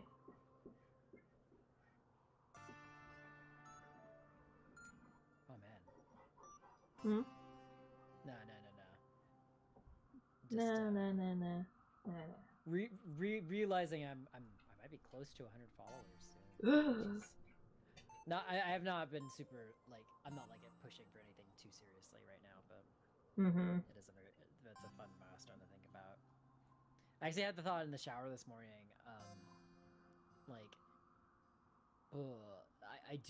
I'm mostly visible on the internet as a Boardinary, because that's, like, my game dev name. It's, like, where most of my online accounts are. And I was like, oh, should I change my name over to the Boardinary for this account? And I was like, I technically have another Twitch account as Boardinary, so I could, like, show up to events and show up on people's streams as that to be official. And I was like, there's nothing really on that channel, really. It's really just there so I can appear official. And I'm like, because I don't know, I go back and forth on, like, oh, should I just do more streaming as, like, a thing? And like, would that improve, like, essentially rebranding way of speaking? I can get that. I would say do it. Like, especially if you're going to, I mean, if you're using Boardinary to launch, like, because, I mean, Towerbolt's game 1, right? And then you've got possibly Fishing Game next. I would probably switch to it, and then... Because essentially anything you can do to... As annoying as it is to say, and but raise brand awareness. Right, I guess you. So it's like, I'm fighting the need to go back on Instagram right now. I hate Instagram with a passion, but I know I need to go on there and announce, like, Monster Palooza and all the new stuff I have. I absolutely hate going on there now. I get you. I hate it when it's like, when social media is like that, in the sense of, like, you're forced to be able to do this thing that's, like, not fun for you. And because that, to me, the only way I manage to stick on any social media platform is if it ends up actually being enjoyable to do. Like, yeah. If it's the second it becomes, it creates more friction than what I enjoy getting out of it, I don't keep it up. Like, as a game dev trying to market their work, that's a difficult position to be in. It's like you just kind of have to grin and bear through it. Like,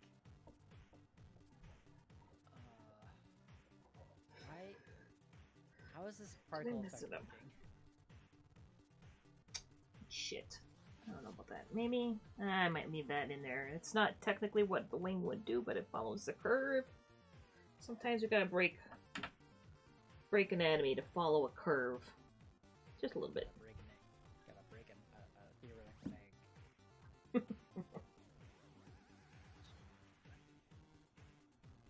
egg. Yeah, but I think, like, I used to like being on Instagram, and I was good at it for a while, but then, like, they just made it so corporate that it's just, I hate it now. It's like, okay, well, you want to be on here, and we'll pay us, $10 to reach a third of the people that follow you, or not even that, and then it's just ads like crazy, and everything you hand in there is getting trained, and everything that this shows you is meant to make you stick around longer, and I hate all of it.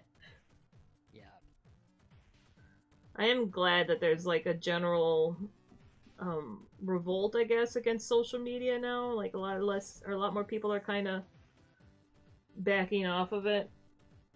But I do not have enough people signed up for my mailer to do that. Yeah. I see that.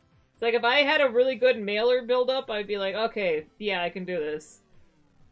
I can remove myself from social media, but no, a lot of people don't sign up for mailers, so it's hard to have an art business and no online presence. Or not hard, I'd say it's pretty much fucking impossible. Oh, is this where all this is? Oh, I think I've been editing the wrong thing this whole time. I think I found it. Did you pull a me? No, I mean, I just haven't messed with this particle system in a long time, and Particle physics. just found it. No, it's not. I just need to change the color or something, and it just wasn't. Just couldn't find the right spot. Aye. This is why you leave comments. Coding equivalent of drawing on the wrong layer. Yeah, actually, it's it's pretty apt. I'd say. I should get some water in a minute. Actually, as this is building, I'm gonna grab something to drink. I'll be right back. Go get your vodka. Okay. Actually, knowing him, it'd be more like soju.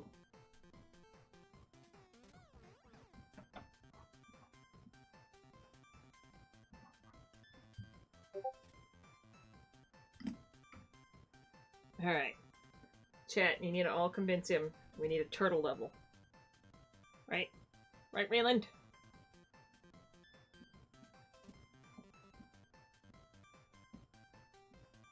Just a level where turtles fall from the sky.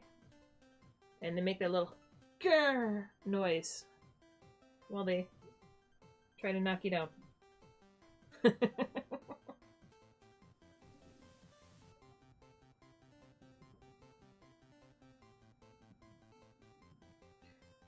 But I am not sure how much longer we're going, because I'm getting hungry.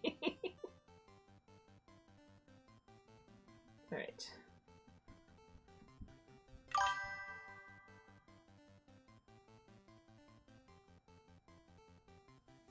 Level, but consider turtle trap. It would be funny if it was like one that came from the ground and it just like popped up and was just and it bites you. Keeps you locked in place for a little bit. Though that would be an absolute nightmare in that game.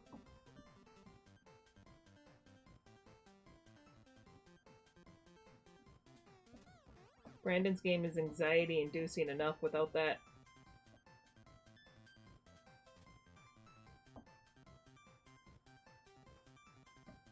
Do I want the bigger scales there? I might do bigger scales.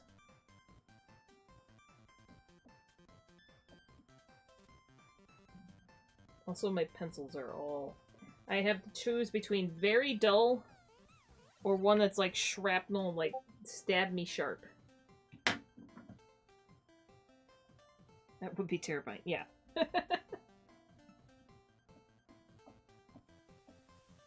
Also, now I know we've been playing for, or talking for at least 3 hours because my muted discords are starting to make noise again. Hello. I just got back. Okay, I'm seeing a lot of turtle chat.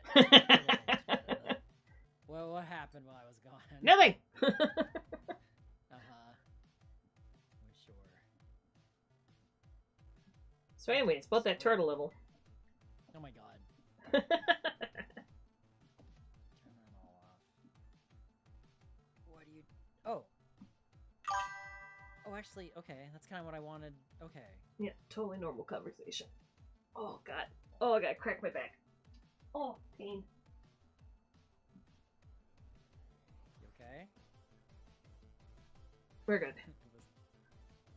That's one of the other reasons why I actually like drawing traditional on stream, because then I'm not sitting. I'm on a wobble board. Just being very antsy. What? Are you... Wait, you're on a wobble board? Uh-huh. Oh. You know what I'm talking about, right?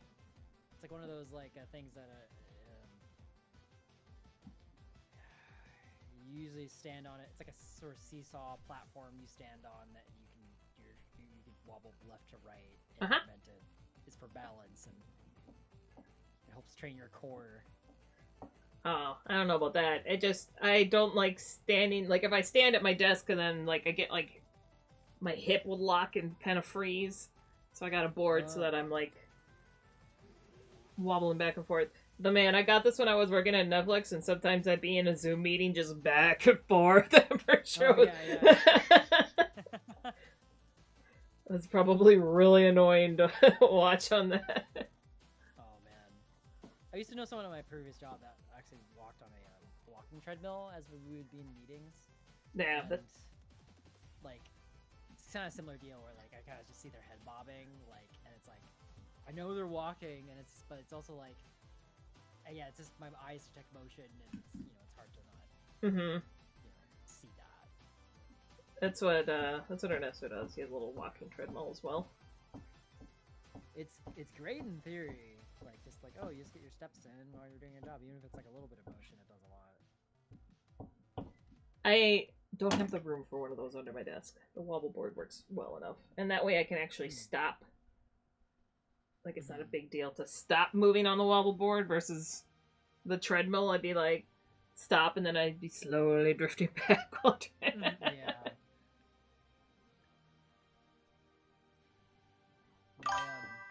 I've learned what games I can and can't play on the walking board. Yeah. Like, I was about to mention, I have a stationary bike. It's actually set up right to my right here.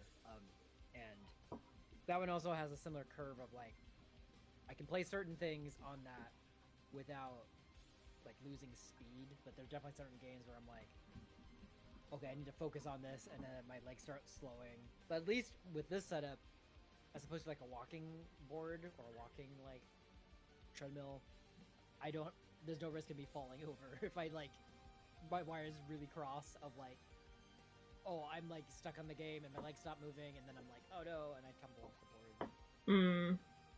Worst thing I do on a stationary bike is I just pedal slower. That's what I used to do. I did Don't Starve when I would work out on the elliptical, and that one's pretty good for that. Ooh, that's an amazing game. Unless you're, like, having to, like, deal with a crisis in real time of, like, oh god, the camp's on fire. Yeah, when the camp's on fire, then you're all like, oh shit.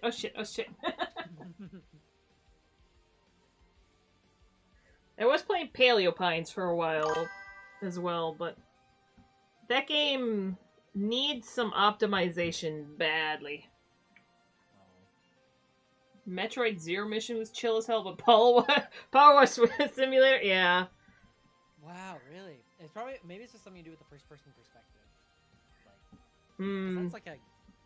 That might be it. Has no enemies in it. Power Wash has no enemies in it. No, what are you talking about? The enemy is everything. mean? But they're not like coming. It's to get everything. you. They're not damaging you or chasing you. Or... No, they're damaging me psychically. I don't know. When we were playing Power Wash Simulator together, that game does the opposite of what it does for everybody else for me. It makes you feel really tense that there's so much dirt and shit. Well, it's like, cause it's really hard to clean everything perfectly. You gotta find the little specks, and I would just get like anal retentive about like, where is it? Where, and that would stress me out. I was like, somewhere there's a speck. So yeah, that game stressed me out. Sorry. I wonder if you could mod that game to be like, hey, if you, because most of the time there is like a percent threshold of an object. Like, okay, you clean it 95%, it gets cleaned and is marked as fully clean, which is smart. But I wonder if there's a way you could mod it to be like, can we like just count like 60% equal to clean, so that way you don't have to be so pixel hunty about it.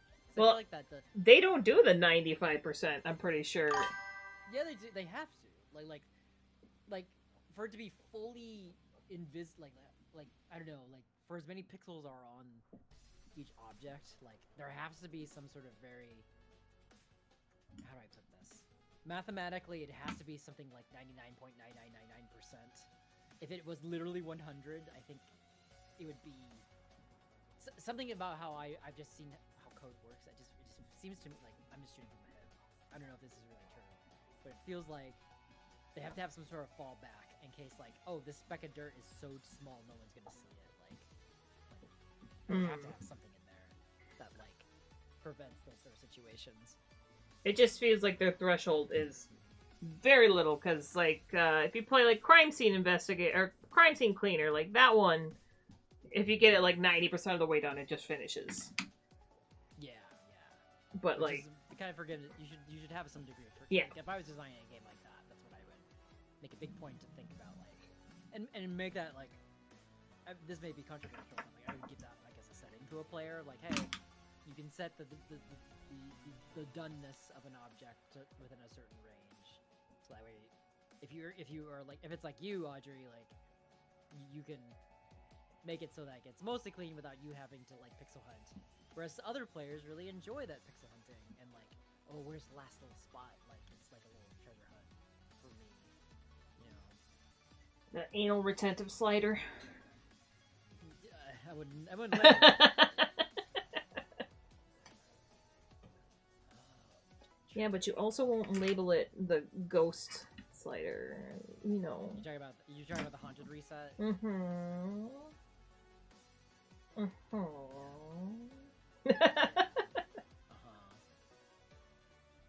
Sure. Okay, no, why is that yellow? God. Man, why is this weirdly way harder for me to figure out than the save system I was just testing? Okay, thankfully it's like way less, I don't want to say it's less weight to do this, it's just,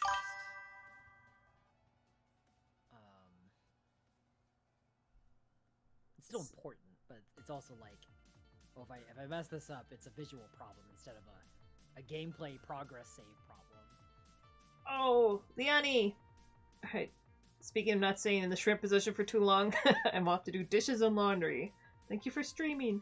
Thank you for watching. It's been great to have you out chatting with us again. Thanks for dealing with us, sharing one brain cell. Thank you, we appreciate you. Thank you so much. I was gonna say, how much longer do you want to go? Because I'm starting to get hangry.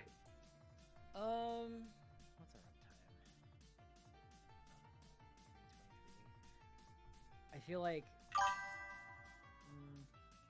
I'd say no more than like half an hour. How's that sound?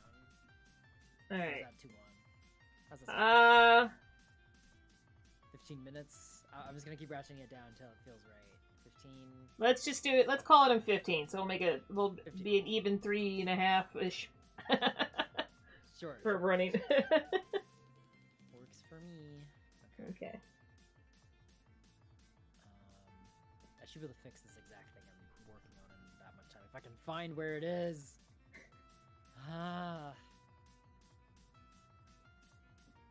We also gotta see if we can wrangle the nerds to play more Repo again. I'm sure that can be arranged. I'm surprised we made it as far as we did. I was like, I'm not sure if that was a combination of having James in there or just dumb luck. Or part of the update, maybe too. I don't know. No, I think But also, like, yeah. I don't think they really like rebalanced any of the creatures necessarily for the update. I don't know. Yeah, I'm like trying to think. Was there anything like that felt like a gameplay thing that changed? I'm probably right. Like I think they largely just added like vehicles and all the aesthetics. Though we really gotta check all the stops have apparently a little secret because remember there's no more uppies anymore. But apparently they still have that secret shop. It's just each of the stops is a different one, and you have to find the secret. Oh. Was that wait? So the stores after every place are a different location? Uh-huh. Like, was that the like? I halfway got that intent. Like I remember going to one of the stores. I'm like, wow, it looks really anemic in here. Like there's no big table display with all the stuff. Yeah, no, I think they changed it because they wanted it to look like they're adding more lore, I believe. So it's more like whatever this post-apocalyptic world that they're in, they're repurposing like gas stations and diners and everything. So that's why sometimes it's very anemic looking. But yeah, there's always like a secret shop somewhere. See. Hot damn! I found it. Oh. Oh god. Hi, Two Tuxie. Thank you for the raid. Oh goodness. Thank you for the raid, too, Tuxie. Good to see you.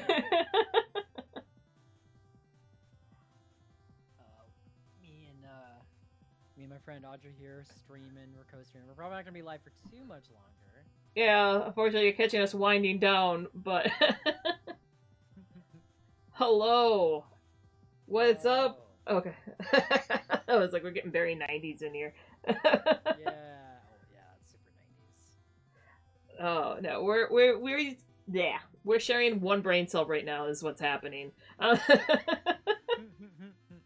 we're co-working. Brandon's working on some accessibility updates for his game Tower Bolt, and I'm drawing a dragon with birds.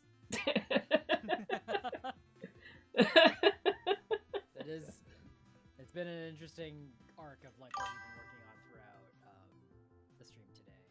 Thank you, Raylan, for the text spiel there. But yeah, if you like fast-paced platformers, you can check out my game Tower Bolt. It's on Steam. There's a free demo. All the links are there. Check it out. That was my eraser was just making a weird noise. That wasn't me. Thank you. How dare you? Thank you. You love the 90s or you were born in 2000? I mean, I can empathize, like, I really like the 80s, but I was, like, born right in the early 90s, and so, like, I always felt like that era was, what's the word? I feel like I felt like I should have been born a couple years earlier, but instead, so every time I, like, look back, I'm like, oh, that's why I like 80s stuff so much. Why? It's like, No, because you don't remember I was born in the 80s. At the tail end of the 80s, but still the 80s. I remember none of it. I don't know, like, I think the early 90s still had a lot of, like, 80s flavor anyway, like... Probably. I guess what I'm trying to... What do I... You were arting tonight, too? Ooh. Haven't painted in 2 years, so trying to get back into it. Nice. Was there a particular medium? Or are you doing digital? Sorry for my wobbly camera. It is a ongoing fight that I cannot win.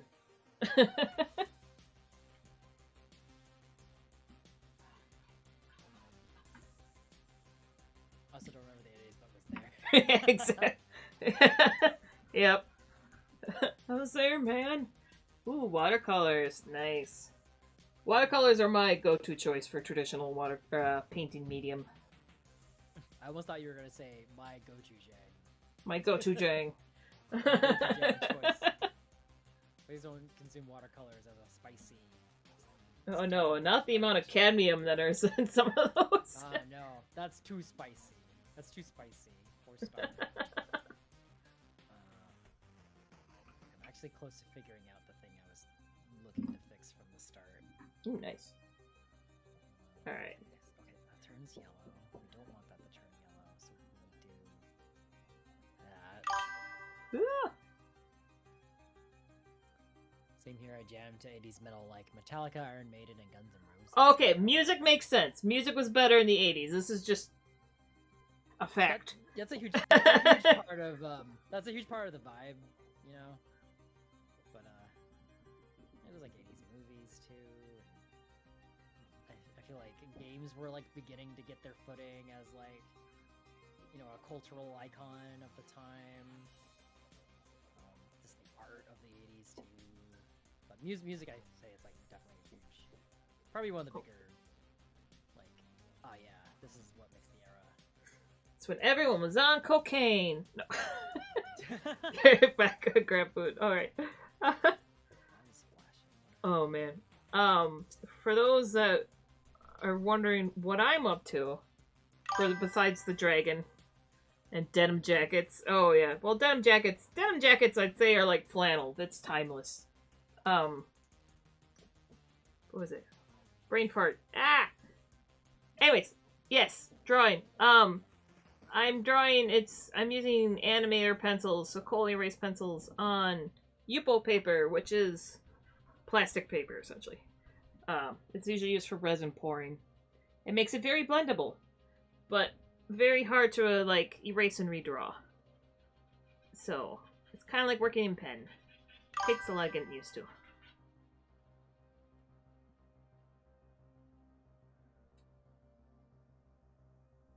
I still need to get a denim jacket. Oh, that's what I was saying. Denim jackets are still... I have denim jackets. And a ridiculous amount of flannel. You can pry them from my cold, dead hands. Especially nowadays, now that fashion is, like, gotten to the point where it's just constantly a new fashion trend every other month. It's like, all fashion goes now, I feel like. Which I am happy about. Here's Johnny. I can wear a trash bag to the Met Gala, just like Mira from K-pop Demon Hunters. Man, you'd be so warm. I love that bit. Was it a trash bag or was it a sleeping bag? I thought you wore a sleeping bag. It was a sleeping bag. Yeah, about to say, because somebody did that. Yeah, no, I think after that movie came out, the actor that plays her, either her voice, her singing voice, or her like dialogue voice, actually went to an event with an inspired. It wasn't necessarily exactly a sleeping bag, but it was the same material and like kind of the same. Yeah. Power to you. You stick with timeless fashion that never goes out of style. Ah. I was like, what would be considered a timeless fashion that never goes out of style? T-shirts and jeans?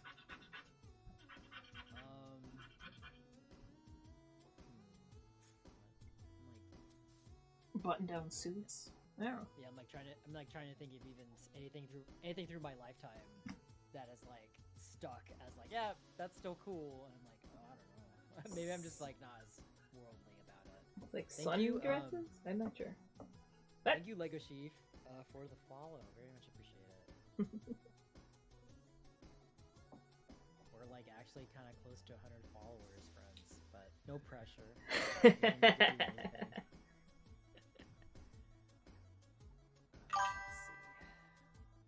You wear a lot of fedoras. Ah! Fedoras. That's something I don't think myself personally, I don't think I could pull off as a fashion thing.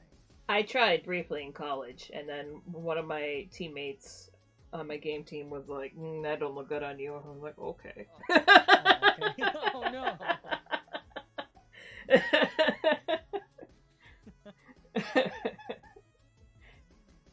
Just slink off into the background.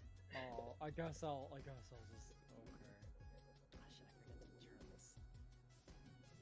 Oh, I have to close and launch the game every time I make changes. Why do I do this? 'Cause you love it. I do. I sure do. Alright, we're shading. I think, because I did this ink wash up here before to see how that ink would work, and I love it, but I don't know if I want to do it on the pencil work. Maybe? I'm a little worried about losing the pencil work. Depends on the size of the brim and the color. Okay. I had a pinstripe, black and white pinstripe one. That was my attempt.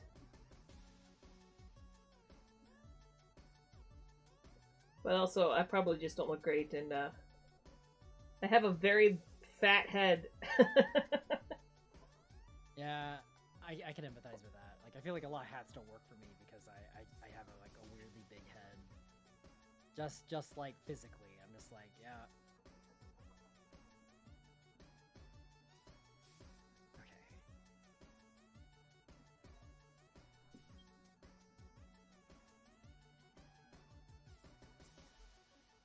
Okay, wait.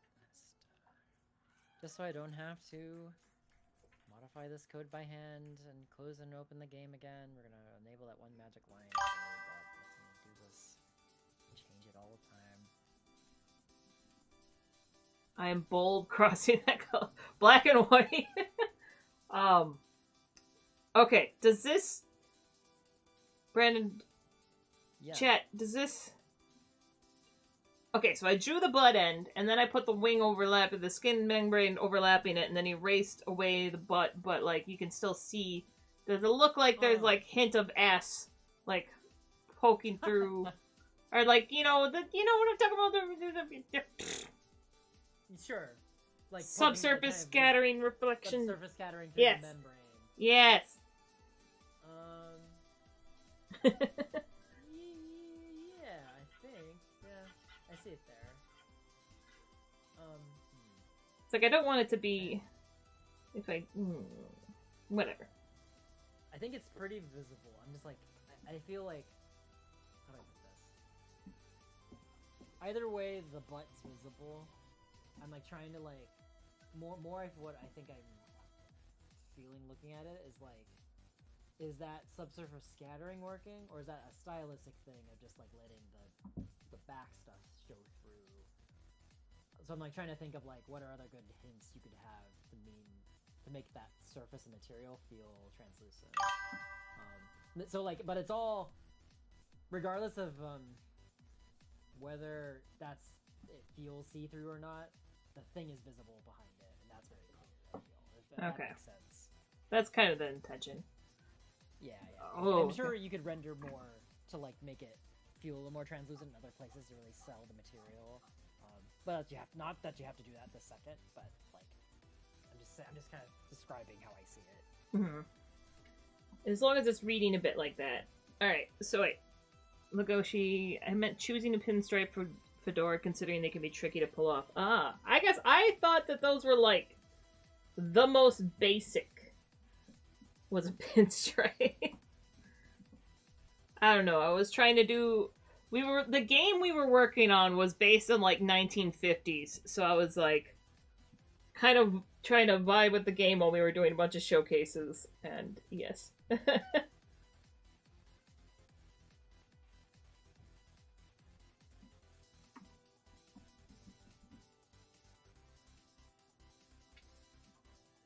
Alright. Is this... okay. I think I need to have a little bit more... like, this will not shine through right at the edges because that's where the skin is the thickest. And you're not going to see it there.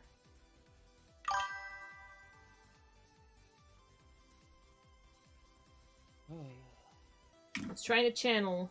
oh wait, no. What was Dick Tracy's hat color? Was it tan? Wasn't he all yellow? Was it? Was everything yellow, including the hat? I think so. Yeah. I seem to remember a lot of the outfits in that universe being all like monochrome, like. It makes sense. It's like I the was gonna say teenage, you know, they gotta do the Yeah. Power Rangers and the Teenage Mutant Ninja Turtles. Everyone gets a color. Yeah. I'm the red crime boss, which means I'm the rude one. I'm the rude but cool one. I'm the purple crime boss, so I'm into technology and do gadgets and stuff. Teenage Mutant. Remembered your grandmother telling you how her dad and grandpa wore fedoras. My dad still wears fedoras sometimes. But he likes the Panama hats more.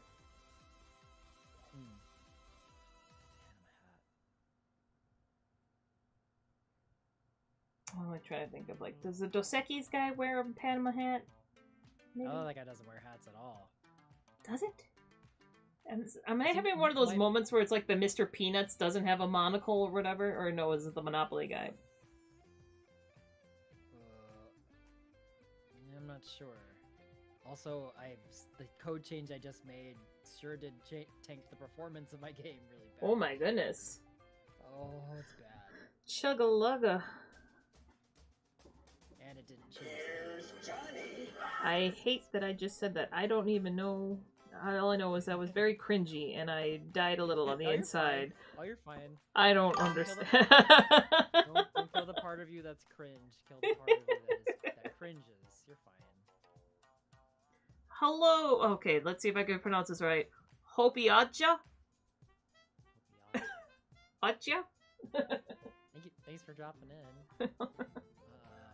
We're sharing one brain cell while we slowly hope. Kill Okay. that your hat was that's not gonna work. That's not gonna scale. I love how Raylan's just like. I'm like talking about kill the thing with the cringe thing, and you're just like kill that person. Oh, yeah.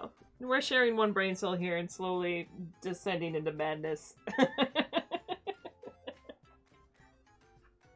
Oh my god. Okay. What was I doing? Tail. I'm fleshing in this tail now. Oh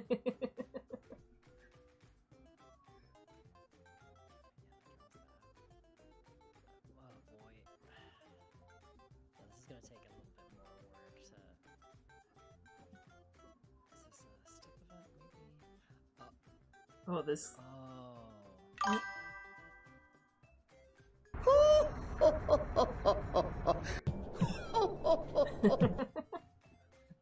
Was that a... Oh, I see.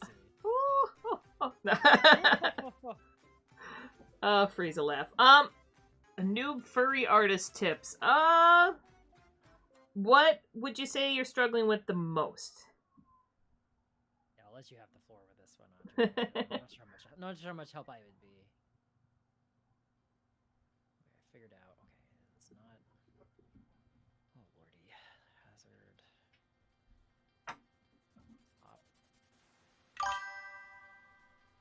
Faces. Okay, so like, in general proportions, or like how to anthropomorphize things?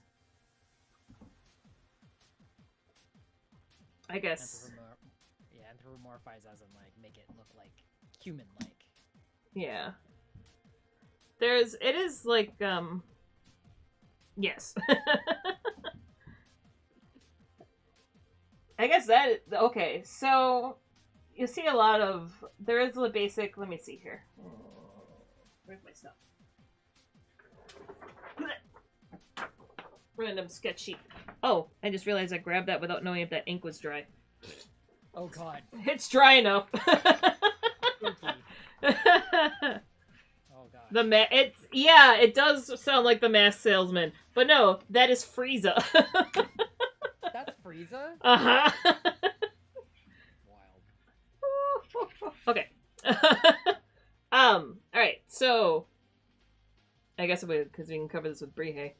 So usually when you're building them out, your face, you gotta do your circle, and then you do your circle at the top of the head, right? You draw your T-zone thing, so you can figure out where proportions are for your center line and where your eyes are. So for the animals, you kind of have to break it down with your additional shapes. Now take in mind, I am not typically I usually draw monsters, not necessarily furries specifically. But I would start with the base of the human head, just because largely furries, when they translate them to a fursuit, they're going to have to base it off of a human head. So I would draw your human head first. And then add your proportions, like... So for me, I'm just adding in like a snout right now, just a basic snout. So I would, take a photo of a dog for basic reference here. And so I'm just going to draw a dog and then kind of break it down. So we have a dog. And I would find a dog at the same angle, break it down by the sections that it has. So it's like we got the snout, we have head, ear will be one more kind of thing. Do its T-zone as well. And I would kind of piece those together. So I would be like, all right, I'm going to take this snout and try to apply it to this. But you're going to have to squash and stretch the proportions a little bit to be able to have it function with a human face. So like the eyes are going to move closer together and more forward facing. Does this make sense? I'm just kind of doing a very generic, general thing. I'm not totally sure if this is helpful at all. But it's largely, this is kind of how, I think I have it on my website, but I have this creature design that I did, a creature design panel thingy that I did for, I was like, it's the QR code in the corner. If you go to my website, there's a creature design tutorial that I did for Lightbox a couple years ago. And I have it broken down there, how I like break down things by shape language and then translate that over, which would be a little helpful. But, okay. But yes, so I would be like, okay, so I'm breaking down this nose, we have a circle for this. Break down everything by shape language. It's almost always going to be circles. Like, everything is circles, honestly. Which also is, oddly enough, how you translate it into 3D as well. If you're doing sculpts like this, it's like, everything's a sphere, and then you just smash the spheres together by squash and stretch and all that stuff. So it's like, I'm trying to translate this into a more flat form. So we start with the human head. We're going to give it the bigger eyeballs. Here's Johnny.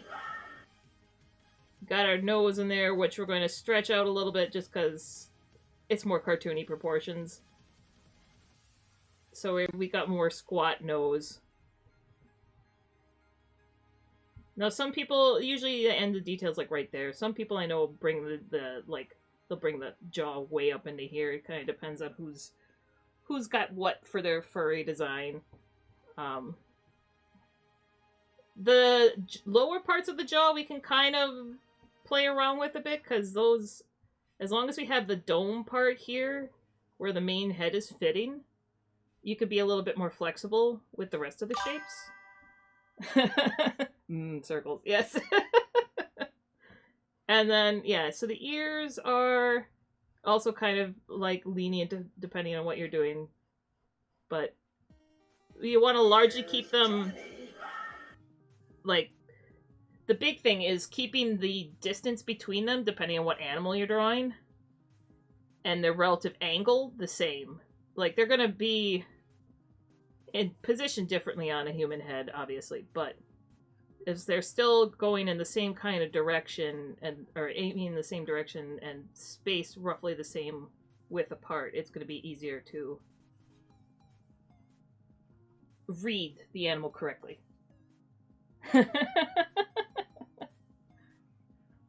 Okay, sorry. So does this help? I once again, one brain cell.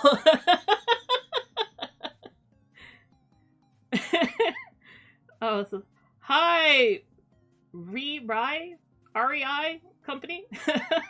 Thinking of the hiking store. Oh. New artists defining not only that creature design, which is something of a sight. Oh, okay. Yes. I was working on drawing dragon, but then Hope asked for furry drawing tips. So not that I would consider myself a professional furry artist at all, but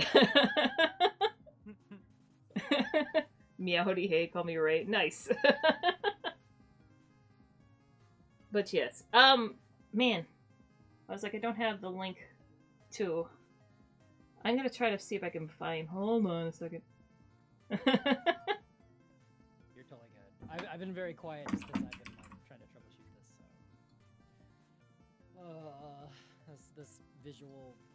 I'm like trying to disable a couple of visual settings for this game I'm making for a certain particle effect that shows up when you hit a bad spot in the level and it starts flashing. I'm trying to reduce it. And I'm like deep in the sauce of like, where do I change this knob? Where did I even write it?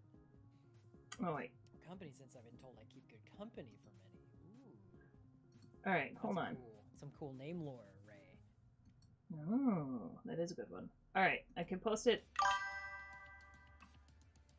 All right, I posted the link to the Lightbox demo that I was talking about. That is more like big, full-body general creature design, but I explain how, like, I break things down into their basic circular shapes and then kind of smush them together.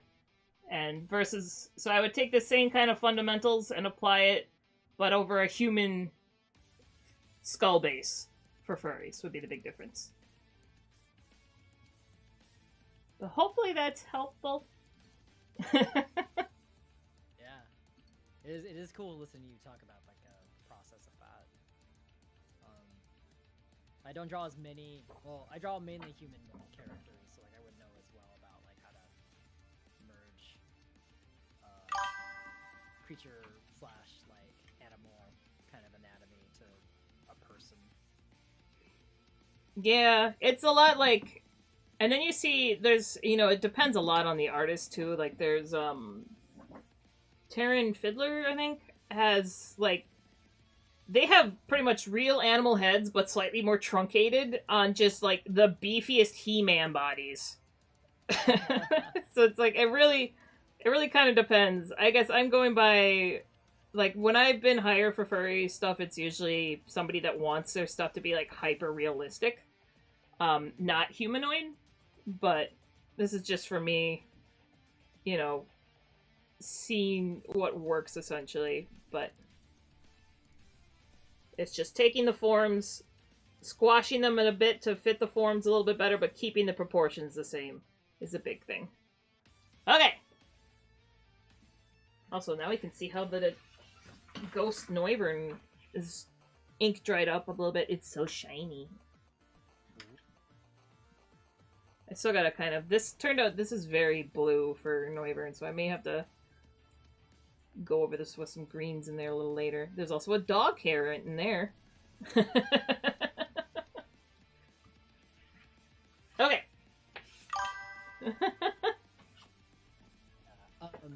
I know you said you wanted to like end around 15. I feel like we're right around that time. How are you feeling? Oh, did you find your bug?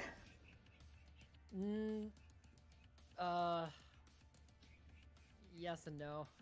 Yes and no. Okay, so Well, I figured out the thing I wanted to, and then I found another thing to like. Oh well, this is something that's. This was not mentioned in the feedback, but I was like, you know, this is like a flashing element that like I could probably turn down a bit, and it's gonna be a lot more work. Like if I want to really like chunk all that out to basically all the hazard panels like have flashing elements, and that's gonna be like modifying like at least 4 or 5 different objects and tracking down how to fix it correctly. And I don't have to do it right now. Is what I'm trying to say. This is a natural good starting point for me. okay. Yeah, because I'm like, Ernesto, I can smell his made dinner, and I'm very hungry. Oh no! Like you are no. This is a great time to stop if you want to. Yeah. I can probably do my workout I put off this morning because my morning was stressful and had crap happen, and I'm like, oh. Yeah. Same. Alright. Well, everybody, I greatly appreciate y'all hanging out. We both do. Thank you for... This was a very impromptu stream that we were like... Brandon's like, you want a co-work stream? I'm like, alright. I only contact you because you've expressly said, like, please, I want to do more of these. Yes. Which is very true. I'm interpreting that fine as like a yes, please. Like it was a good one. All right. Well, thank you. I'm probably gonna raid. Oh yeah, we could do that. Yeah, we can raid people. Who do you, yeah, you got someone we can send people at? I usually was like Casey Snow is live. I think she's doing a subathon right now. Casey's also really good at drawing animals. So she'd be another one to hit up for more help for drawing furries and stuff. She's super nice. But yes, I also have to remember how to raid. Can you type in her username in our Discord? Oh yeah, hold on. Let me see what it is. Because it's simple as I can write the full command for you. Okay, sweet. So I believe it should be as simple as let me make sure I have this right. Yeah, okay, yeah. So it should be, I'm just gonna paste this in Discord. I was like, so if you paste that in your chat. Yeah, I'm just trying to think of, does the Streamlabs work that, or does that only work in Twitch? Yeah, you're trying to get it to work for YouTube? Yeah, it only should work for Twitch. Yeah. Okay, I was just waiting. Alright, everybody, thank you so much for hanging out. We're gonna go raid Casey Snow. She's a wonderful person, another great artist. Yeah. So yeah. Here, I'm gonna start. When you paste it in the chat, it'll take some time to actually raid. Yeah, it does a little bit. Yeah. The raid has been created. I'm sending mine now. Excellent. But yeah, thanks everyone for hanging out in chat. This has been really cool. If you want to see more of our shenanigans, feel free to follow either of us. I do game dev streams in horror, and Audrey draws a lot of really cool creatures and very cool things. Yeah, I might stream horror at some point too, but I'm largely drawn. But yes, we'll try to do more of these in the future. We're just bad at organizing. Organizing and being just consistent. Yep. We'll own up to that. But Alright, I'm gonna start the raid. Thanks, friends. Take care. It says the raid. Alright, we're raiding.